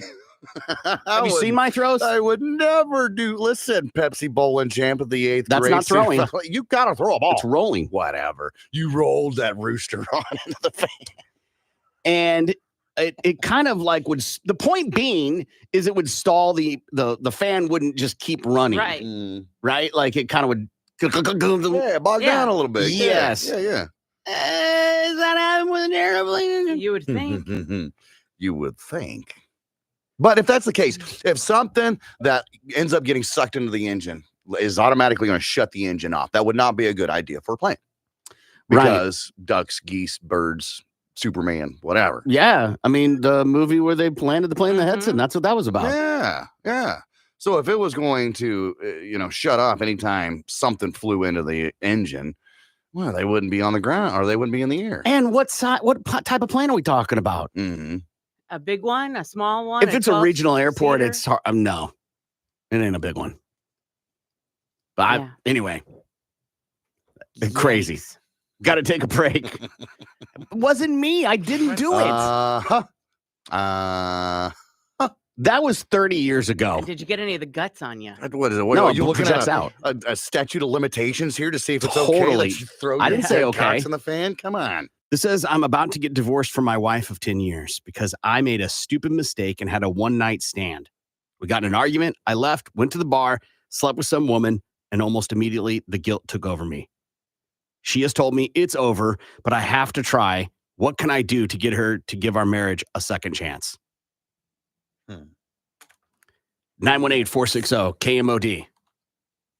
Bmms. Then whatever you think he should do to 82945. Let's entertain the idea. What are some things he could do? How about a vacation? Ooh. You and me, let's have a vacation. Let's go to some beautiful exotic place and talk out my inability to keep my penis in my pants. Yeah.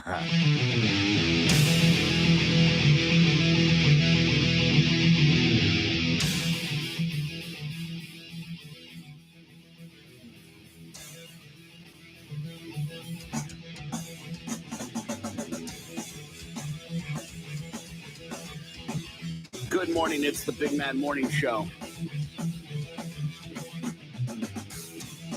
918-460-KMOD. You can also text BMMS and then what you want to say to 82945. Good morning, Lindsay. Good morning, Corbin. Happy 36th birthday to mattress actress Isabella DeSantos. You can watch this Colombian cutie in Fun Size is what they call me.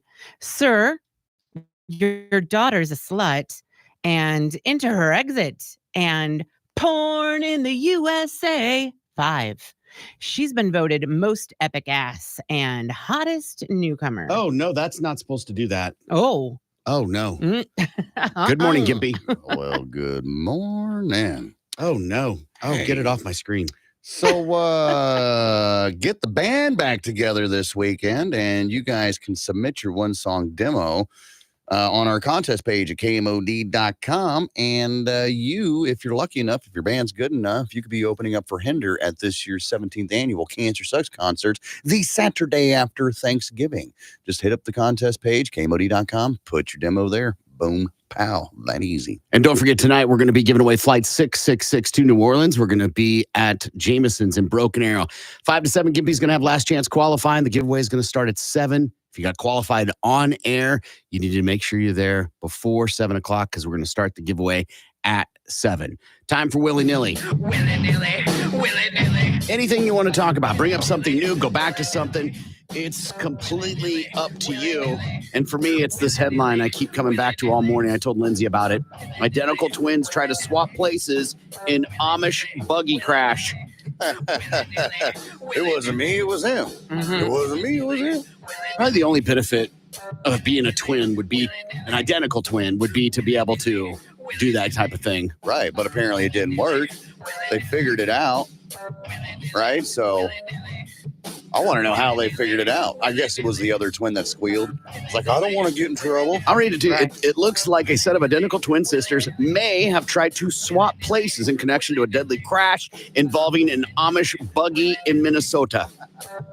Search warrants indicate the investigators believe one of the sisters was covering for the other when she claimed she was driving an SUV that hit the buggy, killing 2 children. The warrant says the sisters talked about the fact that officers could not tell them in part in front of the cops when one was in a squad car.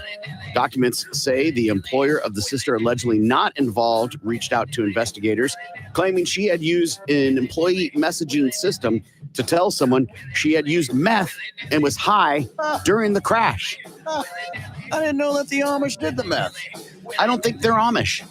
Oh, see, I think they were driving a motor vehicle Oh, well. and hit an Amish buggy. Oh, hit the Amish buggy. Okay. Well, then that makes perfectly good Yeah, sense. because the headline Yeah. does not read. Yeah, that's why we love headlines on this show. Okay. Well, that sucks. Yeah. Get all twaggered out and killing Amish people. I don't care who it is. I'm not taking your place if you are in a car wreck. Nope. Oh, no. And why would one sister be okay with going to jail? Right. Because the other one had the meth on her. And they're sisters, man. You stick together. Solidarity, No, sister. you're going to jail. You killed someone with your car. Exactly. Who cares if you had meth? At that point, the death supersedes. I'm sorry, the 2 deaths Right. supersede. Yeah. Crazy. Yeah. Crazy story. You got anything for Willy It's Nilly? one Lindsay? thing. It's one thing to say, like, okay, I'll take the blame if it was just like a bumper to bumper type situation, and or you hit a tree and you felt bad, like No, I would be highly disappointed in my kids. I would be like, what are you doing? Why are you trying? You're going to get in trouble. Mhm. Why? Now you're both in trouble. Yeah. Right. When it could have just been just one of you. And not a thing because it's just a bump. But Yeah. But now you're making horrible choices. Well, that happens sometimes when you get the meth involved. True. I mean, I think that's where the first bad choice was at, I'm sure it was the only one that was made. Sure it was. Do you have anything for Willy Nilly, Lindsay? Are you guys going to check out any haunted attractions before they're all over with on Halloween? Gimpy? I really didn't have any intentions to be honest with you. But now that you think about it, well, maybe it went from a 0% chance up to like maybe a 20% chance. Okay, so there's a slight possibility that I could. We've only got what we got this weekend 11 and days. next, right? Yeah. So maybe I don't know. There's a Halloween party that I'm supposed to be going to, so that'd be fun. But that's not a haunted attraction, though. Yeah. No. Not at all. I'm the only one that likes haunted houses. Oh.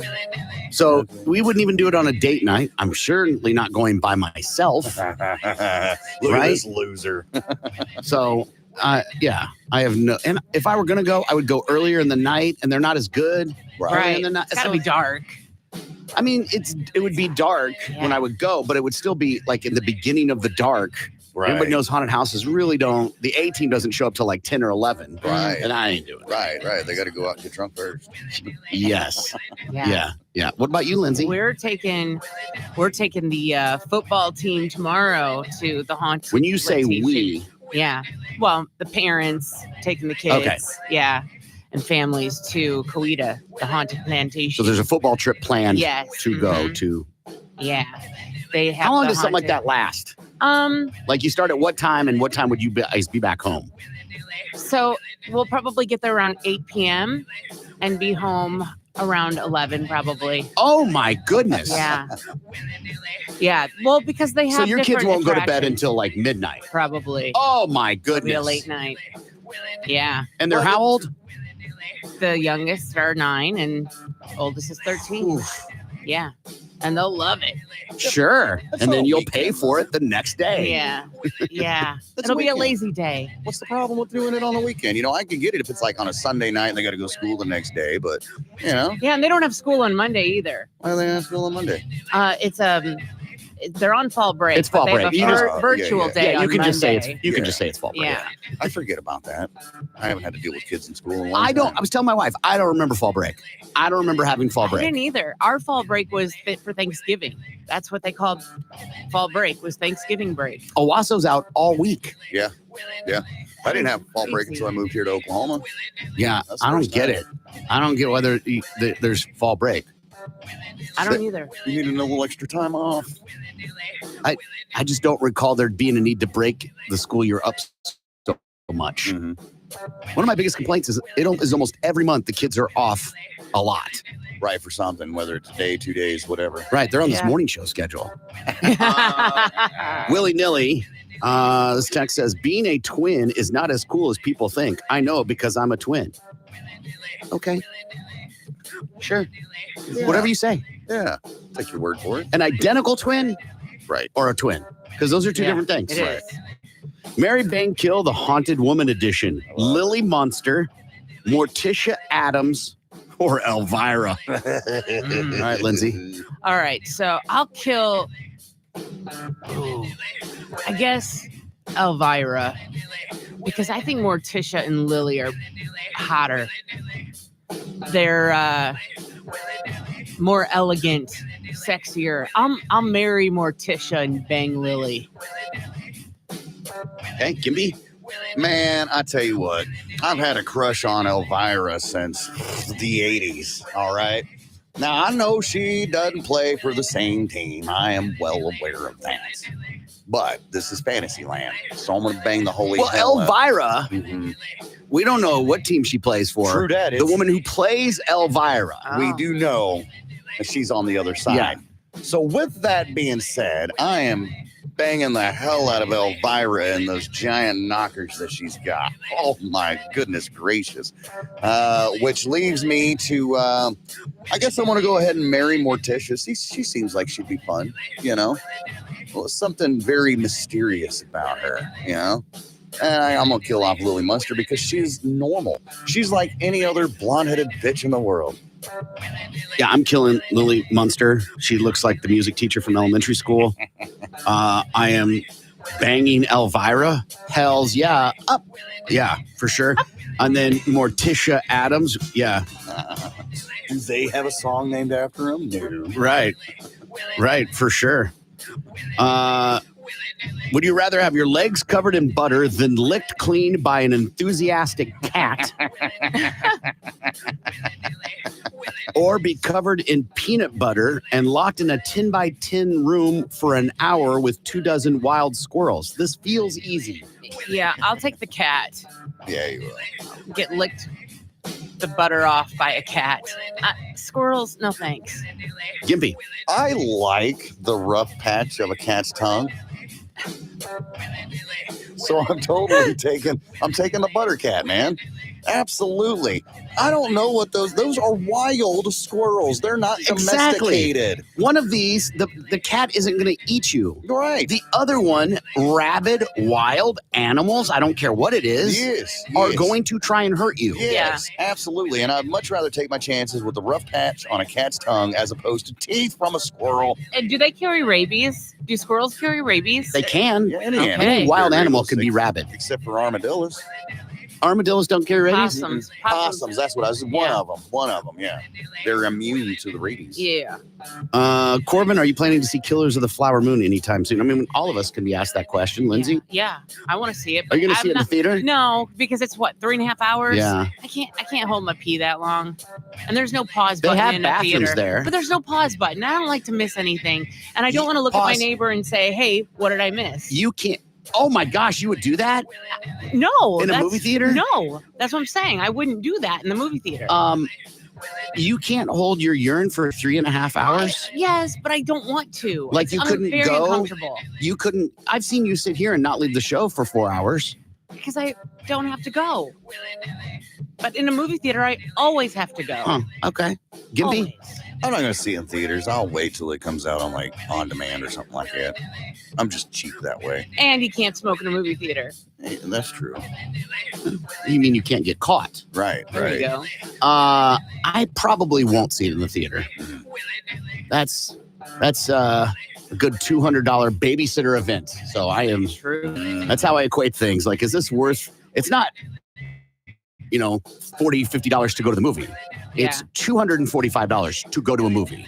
Right. And if we're lucky, it'll come out like on Prime and you can just rent it from your TV. Sometimes they do that, like it's in theaters now and you can just get it that way. I mean, yeah, a lot of $20. places. Yeah. Yeah, do that. We haven't mentioned anything about Britney Spears in her book, and she said that her and Justin Timberlake had an abortion, which feels like a really wild thing to put in a book to call someone out. You can say you had an abortion, but immediately naming him, everybody wants to point their guns at Justin Timberlake when it was almost 2 decades ago. She could easily not name him and just put like people will deduce the year and figure it out, right? Yep. But there's so many factors on, could she have been forced to? Sure. Could she have decided on her own? Sure. Right. Yep. Right. Lindsay said she made the argument that she always really wanted to have kids and it was really hard on her. I'm sure it was, but you have 2 kids and you're not really a present mom. So Exactly. I don't know what you're talking about. Right. And then it came out today that apparently she got a rebound with Colin Firth and Farrell. thank you. Now much older. Colin Farrell, and that it was rough sex. Okay. It feels She's weird. bashing people. I feel like that's bashing. It's calling some people out. Yeah. Yeah. But I feel like she's trying to make Justin Timberlake especially look bad. Like she's putting it all on him. And I think what it really is that she is upset that she's not still with him. Like she wishes that she had that life. How do you come to that conclusion? I just think that she was heartbroken when they split up. Sure. And she wishes that she was Jessica Biel. She wishes that she was the one that ended up marrying him and having. But how are with you him. deducing that from 2 decades ago? Because why bring it up? Why call him out?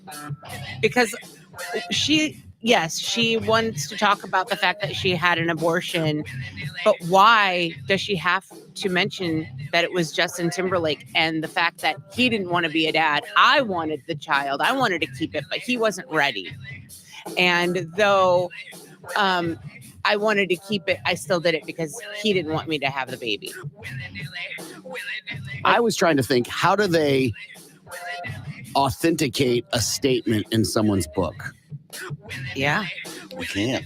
So when she's like, Colin Farrell and I had rough sex, Mm-hmm. do they call Colin Farrell's publicist and say, hey, Britney Spears putting out a book, and we want to know, did her and Colin ever were they together? Yeah. Did they have sex? Right, Was it right. rough? Right. And did you know what I'm saying? Like, how do they validate, or can you just put willy-nilly in a book? What's your book?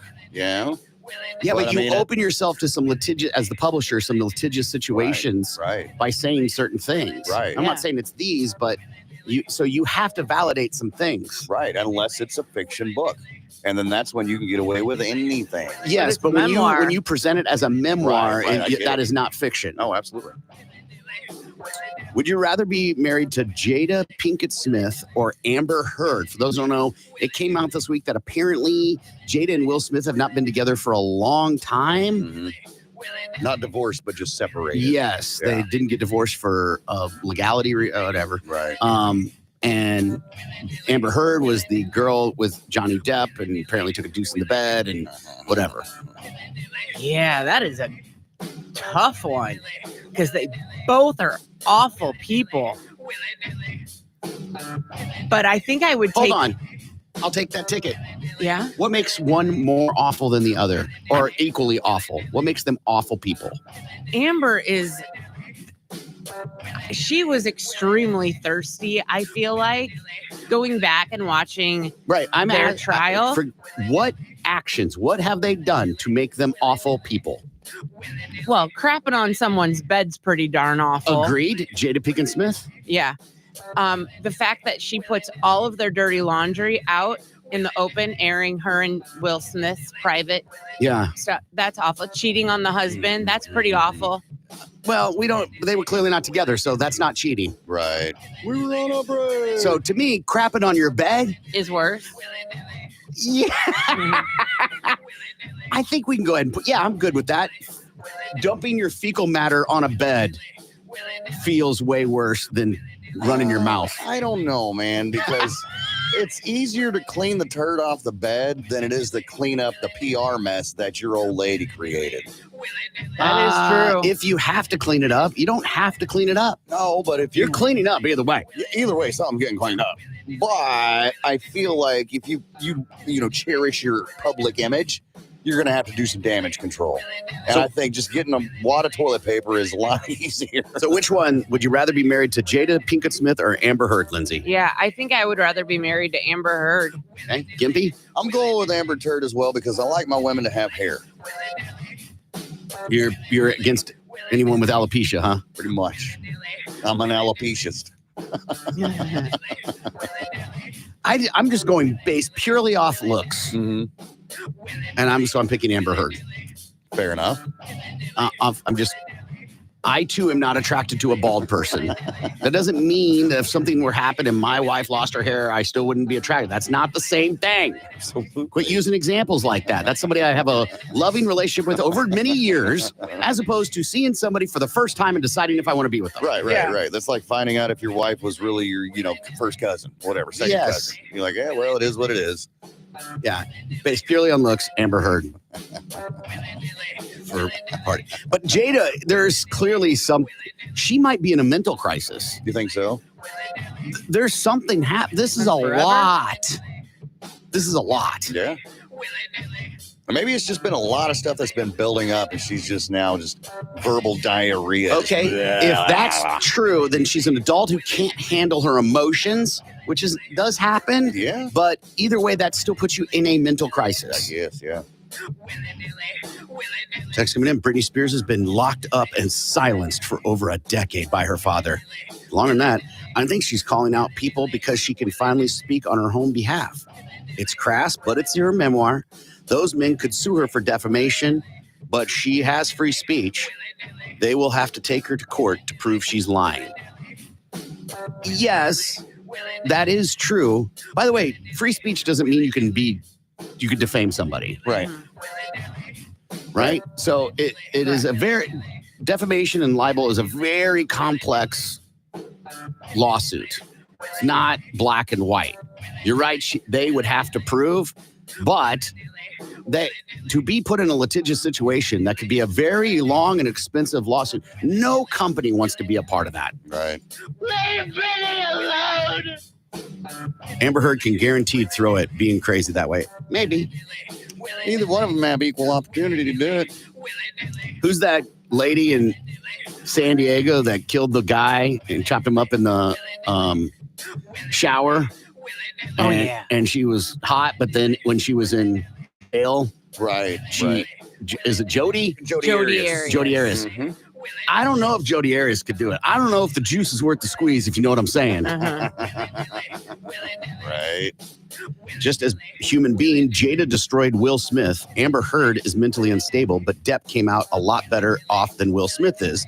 There's just a shell left of that dude. I don't know if that's true. I think Will Smith's doing fine. I feel like he ignores it pretty well. He's been ignoring it for a while. Yeah. right? He's just like, what are you gonna do?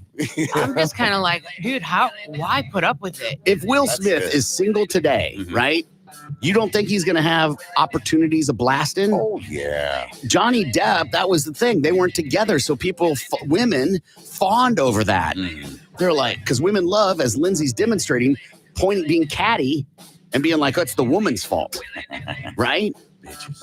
And so they will side. They'll be like, I can save him. It's like men that kill their wives go to prison, and women are like, I want to be in a relationship with that person. No. Right. It's I can crazy. change him. Yeah. No, but when you watch back that whole Amber Heard and Johnny Depp trial, like when you watch her videotaping him, she's instigating things just to get him there to a certain level. Yeah, because it's doing- definitely only one-sided. No, I'm not saying that. Not all the time it is, but clearly there were moments where she is trying to get him to a place. Yeah, they both gaslighted each other. Mhm. He's not. You're depicting he's innocent, and he is not. No. They're both guilty and horrible people to But- be in relationships with. And Jada is over here making Will look like a pussy, definitely. Right. How? Demasculating him. Yes, Well, that doesn't make absolutely. you. How? Like Jada, shut your mouth. How is he about dem- our marriage already? How is he? How is she demasculating him? Because the things that she said, like I cheated on him, and he's sitting here not saying Right, anything, right. like With him acting right like he there, didn't even yeah. know about it. Some people have the skill set to not interact with crazy people. Huh? She made him look crazy when Chris Rock was standing on stage when he said a joke. I'm just going off with demasculate. You're saying that because she cheated and publicly addressed it, and he didn't know hit about her, it. slap. He knew about it, but they weren't together. So did he demasculate We her? know that now. Okay. Again, because we don't know everything. So how is it making him look less like a man when we didn't know all the information? Right. He laughs at the joke that Chris Rock says. Then she gives him a look, and then he has to go up on stage and punch a guy in the face. I don't or know what slap their a guy in the face. again. We don't know what their business agreement is. By the way, the best one was Chris because she said something about Chris Rock wanting or whatever, and he said, "Hey, keep my name out of your mouth," Mhm. which is what was said. Yeah. Right. All right, willy nilly. That was awesome. We want you to give us the setup to a joke, BMMS, and what that is to 82945. A case of Coors Light and a pair of tickets to see Bert Kreischer. That's up for grabs. We're going to do that when we come back. You're listening to the Big Mad Morning Show. 3. Okay. Fettuccine Alfredo. You can 10. You can say 10. Could I say 11? Gimpy? Oh. What kind? Is it seafood or is it chicken? This is just the cheese. This is Just no the chicken. No. sauce Yeah. and noodles? Yeah. 0. Okay. Manicotti. So manicotti, for those who don't know, it's a ricotta. Mostly the time it's a ricotta-based filled noodle. Big ol' honking noodle too. It's a 6 for me. Okay. That's a 0 for me, dog. Okay. Stuffed shells. 6. Okay. Gimpy. 2. Wow. If that. I'm struggling for a 2, bro. Okay. That's fine. Yeah. Lasagna. 3. Wow. Gimpy. Who's making it? Whoever your favorites is. It's even my ma's lasagna.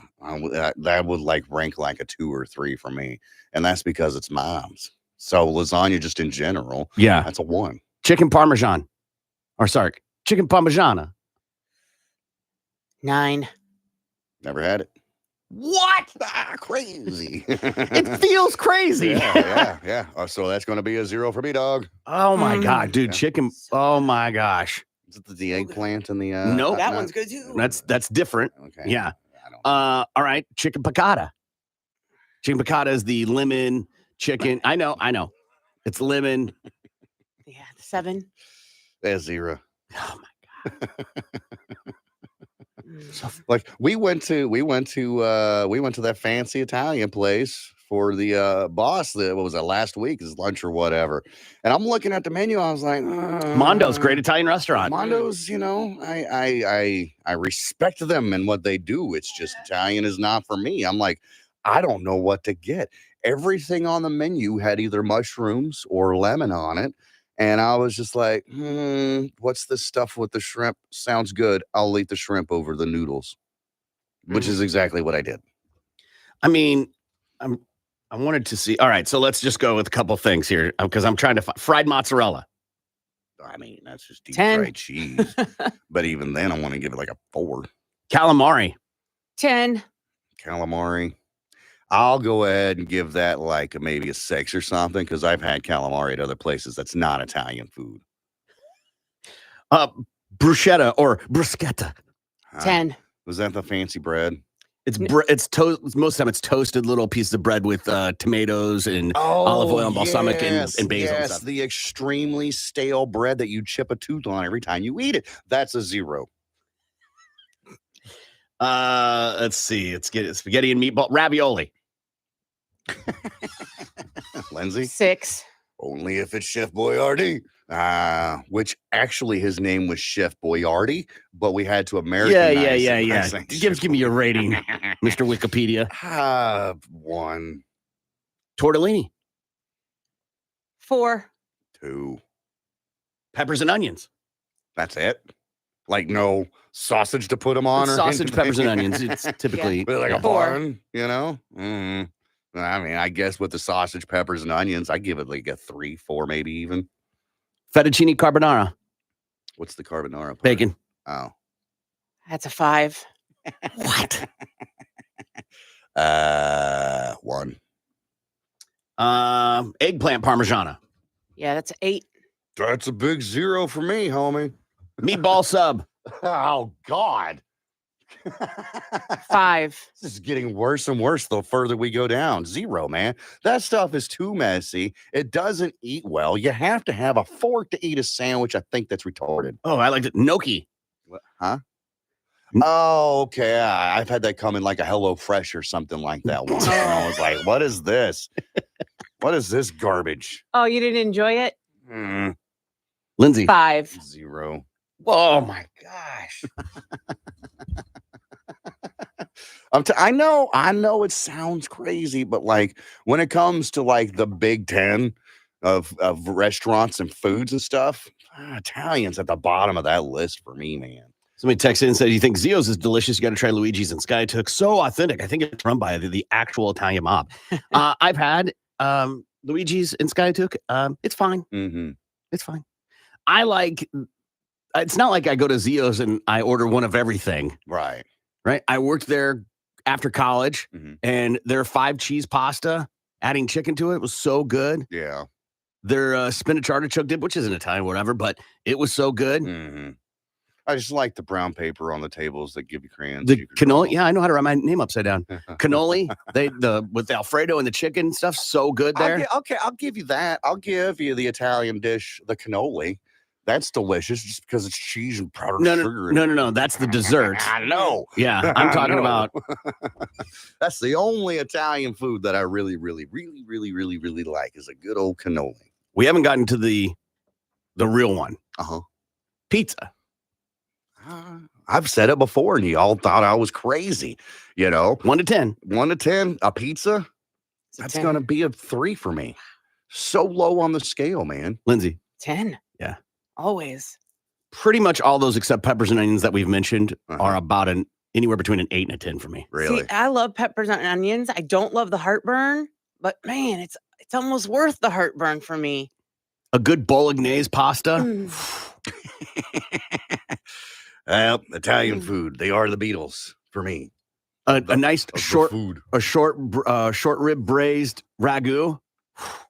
Ragu, the sauce in a jar. So it's just no.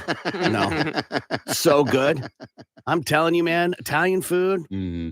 Man who killed Kevin Bacon charged with first-degree murder. You mean 5th degree? 6th degree? 6th degree? Yeah. So this happened in Michigan. A judge has decided that Mark Latunsky will face a charge of first-degree murder after a degree hearing.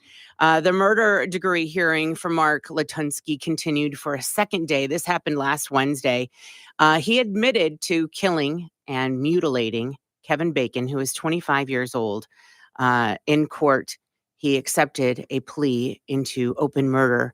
The hearing was for the judge to determine if Mark will be sentenced for a charge of first-degree or second-degree murder, and the judge decided on the former.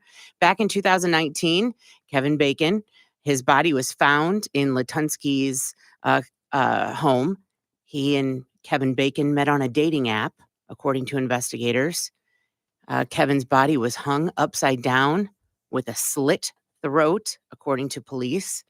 Investigators also say that the man's testicles were removed and eaten. This is a thing. by How many Latunsky. stories have we read about castrations? Mhm. Yeah.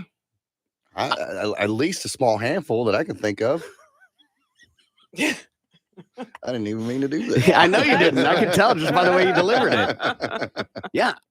It feels like we've read, I mean, it happened here in Oklahoma. Yeah. Some guy come down to meet two other guys, and they end up cutting his balls off or something like that. Yeah. Is it for fun, or are they, trying to prove a point? I don't get, because me personally, I would never chop my balls off for fun. No. Is it a Musa muffin thing? Like you go for a little BDSM, just like tightening, and then there's some menacing people out there like, I'm just going to slice them off. Right. Let's see how far we can take this train. Okay. That doesn't, I cannot piece together these stories. This is one of the stories we do that I'm like, I don't get it. Right. I don't get why it happens. I don't get the people that are up for it. Yeah. Not that this was a willing participant. We don't know that part. Right.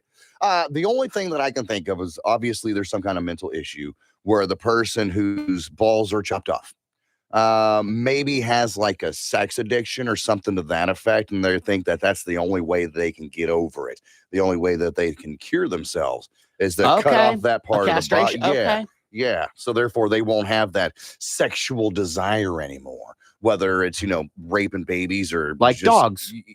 Yeah, that too. The idea that that's what you do to dogs, so they don't they want to hump. Yeah, absolutely. I think this is more of a Jeffrey Dahmer situation where the guy, they met on a dating app. The guy came over to the guy's house, and they, he ended up tying this guy up. Yeah, I'm not buying that, because then there would be more.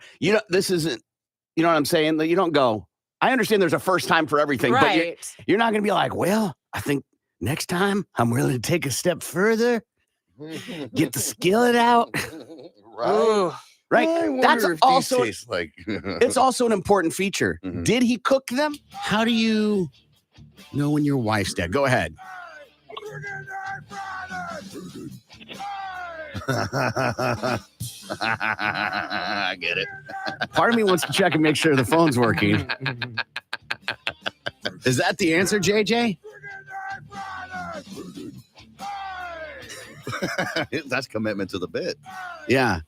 I'm not sold that this is the right answer. Are we there? Can you hear me now? Oh God. Yeah, now we can hear you. Well, all right, so what's the answer? The sex is the same, but the dishes start piling up. Oh. That's funny. Terrible. It's funnier than the silence. Then we got- But how would the dishes be piling up if no one's making your meal? Go ahead, Gibby, tell him exactly what he's going to get. Yeah. What did the princess say when she got to the ball? Enjoy this case of Coors Light and have fun seeing Bert at the BOK Center. Back to you guys. Dude, hang on the line. That was a two-tier joke because we thought the answer was nothing, and then you came back with the real one. Hang on the line so Gibby can get your info, man. I sure appreciate it. Dishes keep piling up. Yeah, You ain't making that's that. obviously a poor joke. Yeah. Some of the other, I'm just going to read some of these. These are just the setups that we got. Did you know that men will go first in the rapture? No. Another one. There's no response. Mhm. Want to hear a joke about pizza? Why did my uncle cross the road? Ooh, I feel that one's a little touchy. What do you do? What do you call an angry carrot? What's invisible and smells like carrots? I didn't know the carrot joke market was so large. Me neither. Why was the Mexican man prescribed Xanax? I don't know. What is a 6.9? If you went camping and woke up with a sore backside and a used condom next to you, would you tell any? Oh, that's probably willy-nilly. No, that's a joke. Oh, okay. Yeah. What would the Flintstones be called if they were black? Let's see. How does The Rock go to the bathroom? Why do scientists trust atoms? So there's this rumor about butter. I gotta know. Where do suicide bombers go when they die? A woman goes golfing one day and gets stung by a bee. So she goes to the clubhouse to complain. Why did Helen Keller have such a large belly button? You can't go wrong with the Helen Keller joke. You have to be able to see the humor in that one. So does she. If we don't get some support soon, people will think we're nuts. Okay. What would you name a dog with no legs? Why are riot police always early wherever they go? Two blondes are walking in the forest and come upon a set of tracks. One argues they are elf tracks. The other says they're deer tracks. What did one sagging boob say to the other sagging boob?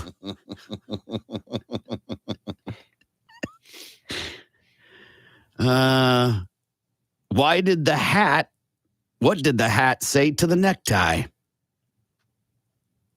Why did the banana fail his driving test? Why do lawyers wear neckties? Why did the chicken cross the road? Why do Scottish wear kilts? How do you catch a polar bear? What do you do when a blonde throws a pin at you? P-I-N. Oh, do you know why crows never get rained on? You have 100 bricks and throw one off a plane. How many do you have left? What do you get when you mix a donkey and an onion? Did I ever tell you about the time I dipped my balls in glitter?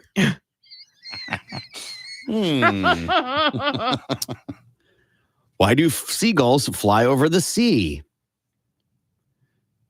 Ever had duck sausage? When you know the punchline, it just feels more funny that you're not telling, it's not written out. Why do doctors slap newborns' butts?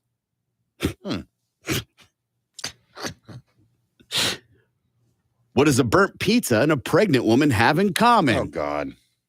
It's a Catholic joke. A golfer is playing a tournament in Japan and doing poorly. Before the final round, he takes some advice and hires a hooker to relieve some stress. What's invisible and smells like worms? Oh. That's just nasty. How many wings do 4 black roosters have? What is the difference between a hippo and a zippo? How do you surprise a blind man? That one's got my attention. I'll come back to that. Okay. What's a Mexican and a cue ball have in common? What do diapers and politicians have in common? Did you hear Joe Biden step down as president? If you're floating down the river in a canoe and one of your wheels falls off, how many pancakes would it take to fill a doghouse? How many radio station personalities does it take to screw in a light bulb? Okay. Now you've crossed the line. I'll take a break, come back, find out what everybody learned. Tulsa's morning show. Down the rabbit hole of weird sex toys. Okay. They have a rose quartz crystal shaped phallic looking sex toy. Okay. So it's, you know what quartz is, right? It's like countertop. Yeah. Very similar to granite, except it's man-made. Very shiny, heat resistant, but heavy. Yeah. Yeah. Huh, okay, I'm the only one that thinks that's weird. It Okay. is weird and probably expensive. $200. Big T's Rub My Ducky Classic. It is for the bathtub. It is a sex toy that looks like a rubber ducky and has a vibration to it. So think of the bill and all the other angles that are on it. Another one, a vibrator in the shape of a hammer. Whoa. Whoa, really puts the meaning to pound it, huh? Going to Pound Town. Oh, God. A tentacle dildo.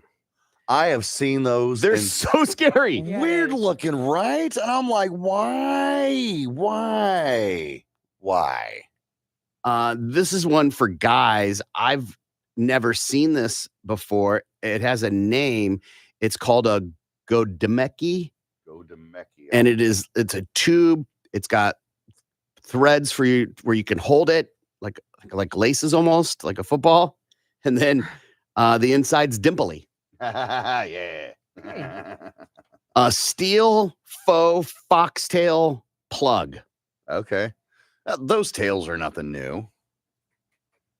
No, but this one looks exactly like a tail. Oh my goodness. A corn on the cob vibrator. Corn on the cob for the country girl. It's gone. It's got I'll the tell you all juice. about it. Yeah. That's exactly what I thought when I saw it. Goodness. Corn on the cob. I gotta look. Yeah. It makes sense if you think about the attachments that are with it. Oh, God. You know what I mean? Like the dimpling and bumps and all that other stuff. Usually dimpling and bumps is not something you want to mess with, right? Right. Like, you need to go see a doctor, get those bumps removed.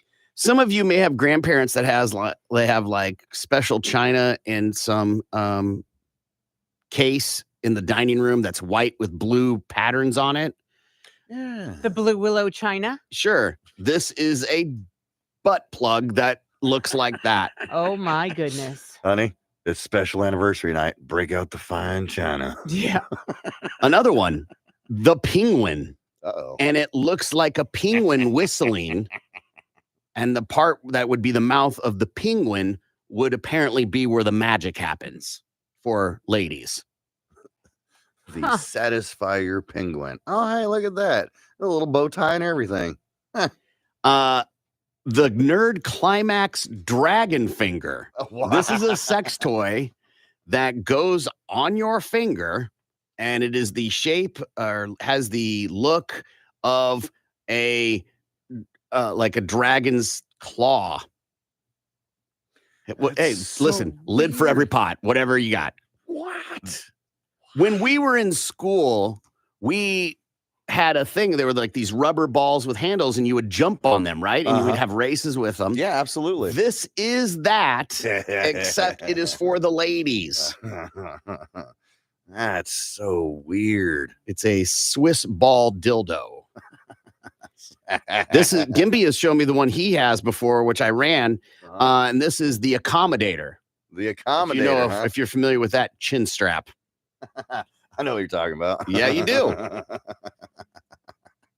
And then probably the mildest one on this list would be the Clone a Willy dildo kit. Oh, yeah, I've seen those before. Pretty mild. Yeah. Thought about using it, you know. I don't know how it would work. What do you mean? So have you ever seen like in Hobby Lobby, they have those plaster Paris where you make the plaster Paris of like you holding your baby's absolutely. hand, or like you put your kid's foot in it. Yeah, I did that in art class with my little hand. I know exactly what you're talking about. Mm-hmm. That would be this, except it comes in a tube, and the idea is you do what you have to do, and then you do the mold, and then it sets, and then you.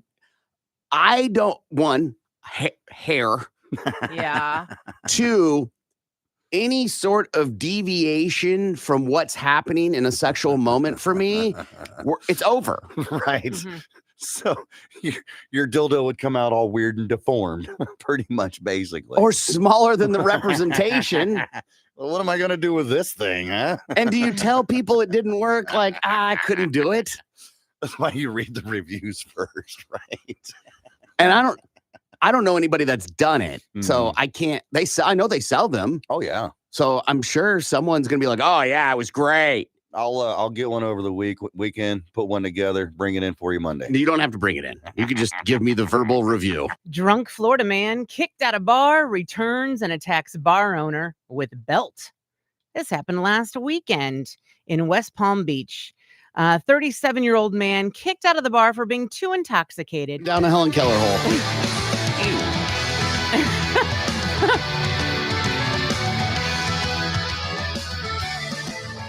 Okay, tonight, Flight 666 giveaway. Jameson's Broken Arrow, 5 to 7. You'll be there with the last chance qualifying. The giveaway starts at 7 from the Beast Unleashed in KMOD. Lindsay, what'd you learn today? I learned why Helen Keller's belly button was so big. And I also learned that Gimpy likes the way a cat's tongue feels. But does a cat feel the same way about his? Gimpy, what'd you learn today? I learned early this morning that Corbin has some disgusting eating habits. And I also learned the first rule of Baby Fight Club is no talking about Baby Fight Club. Second rule, nap time is at 2. I learned there are two identical twins that think the Amish are blind instead of just technologically disadvantaged. And I also learned how you tell Helen Keller a joke. How? Not this way. It's Corbin saying, make sure the dishwasher's loaded right. It's Lindsay, stop tracking my cycle. This is Gimpy, and I'm sorry. Thank you. Far too kind. Yeah. Ready? Let's go. Can I get... Had some scrapes and bruises on his face in his mugshot, though. That's a very underrated weapon. Absolutely. A belt is, you know? Okay. Yeah. I mean, you could do some damage with a belt. Trust me, I know. But to use it in like a street fight is not something you see every day. You hear about guns, knives, crowbars, baseball bats. I appreciate this guy for whipping out his belt. Yeah, if you're good, like that whole towel whip, that people, if you can do that with a belt, you could whip the S out of somebody. And you don't even have to towel whip them with it. You could whip them like a slave. Crap. Right across the face. That's going to hurt. Get the buckle. Oh, well, the buckle's good for handle. Oh, that's true. I guess I think of the scene from Indiana Jones. Okay. When Jones is in the street and the guy is the sword and he goes, he's all over here. And he just pulls out his gun and shoots him. Right. So, well, everybody knows you don't bring a belt to a gunfight. However, apparently you do. The owner didn't have a gun. One of them had a gun, right? Yeah, the bad guy had a gun, but he decided not to use the gun. I'm going to go a little bit lighter. I'm going to take my belt off and whoop him like a step kid. Quote unquote Christian woman arrested at a splash park. This happens in Ohio, where cops were called out to the Cedar Point Shores Water Park there in Sandusky. All right. They say that a woman that describes herself as a Christian and a grandmother was arrested because witnesses told her that she called a child a brat, a fat ass, and then pushed him off a floating toy. I mean, brat, right, fat ass, and then pushes his tubby ass off the floating toy. Get out of here, fatso. Yeah. So they show up to this water park because this elderly woman, she's 67, and she's picking on this kid. They talked to the mother. Her name's Jennifer. She told them what was going on. And she fingered the 67-year-old woman. She's over there. The cops go over there and they talk to her. They're like, what's your name? And she says, I am Jennifer Lee Miller. And then she gives them an address, a date of birth, phone number, all the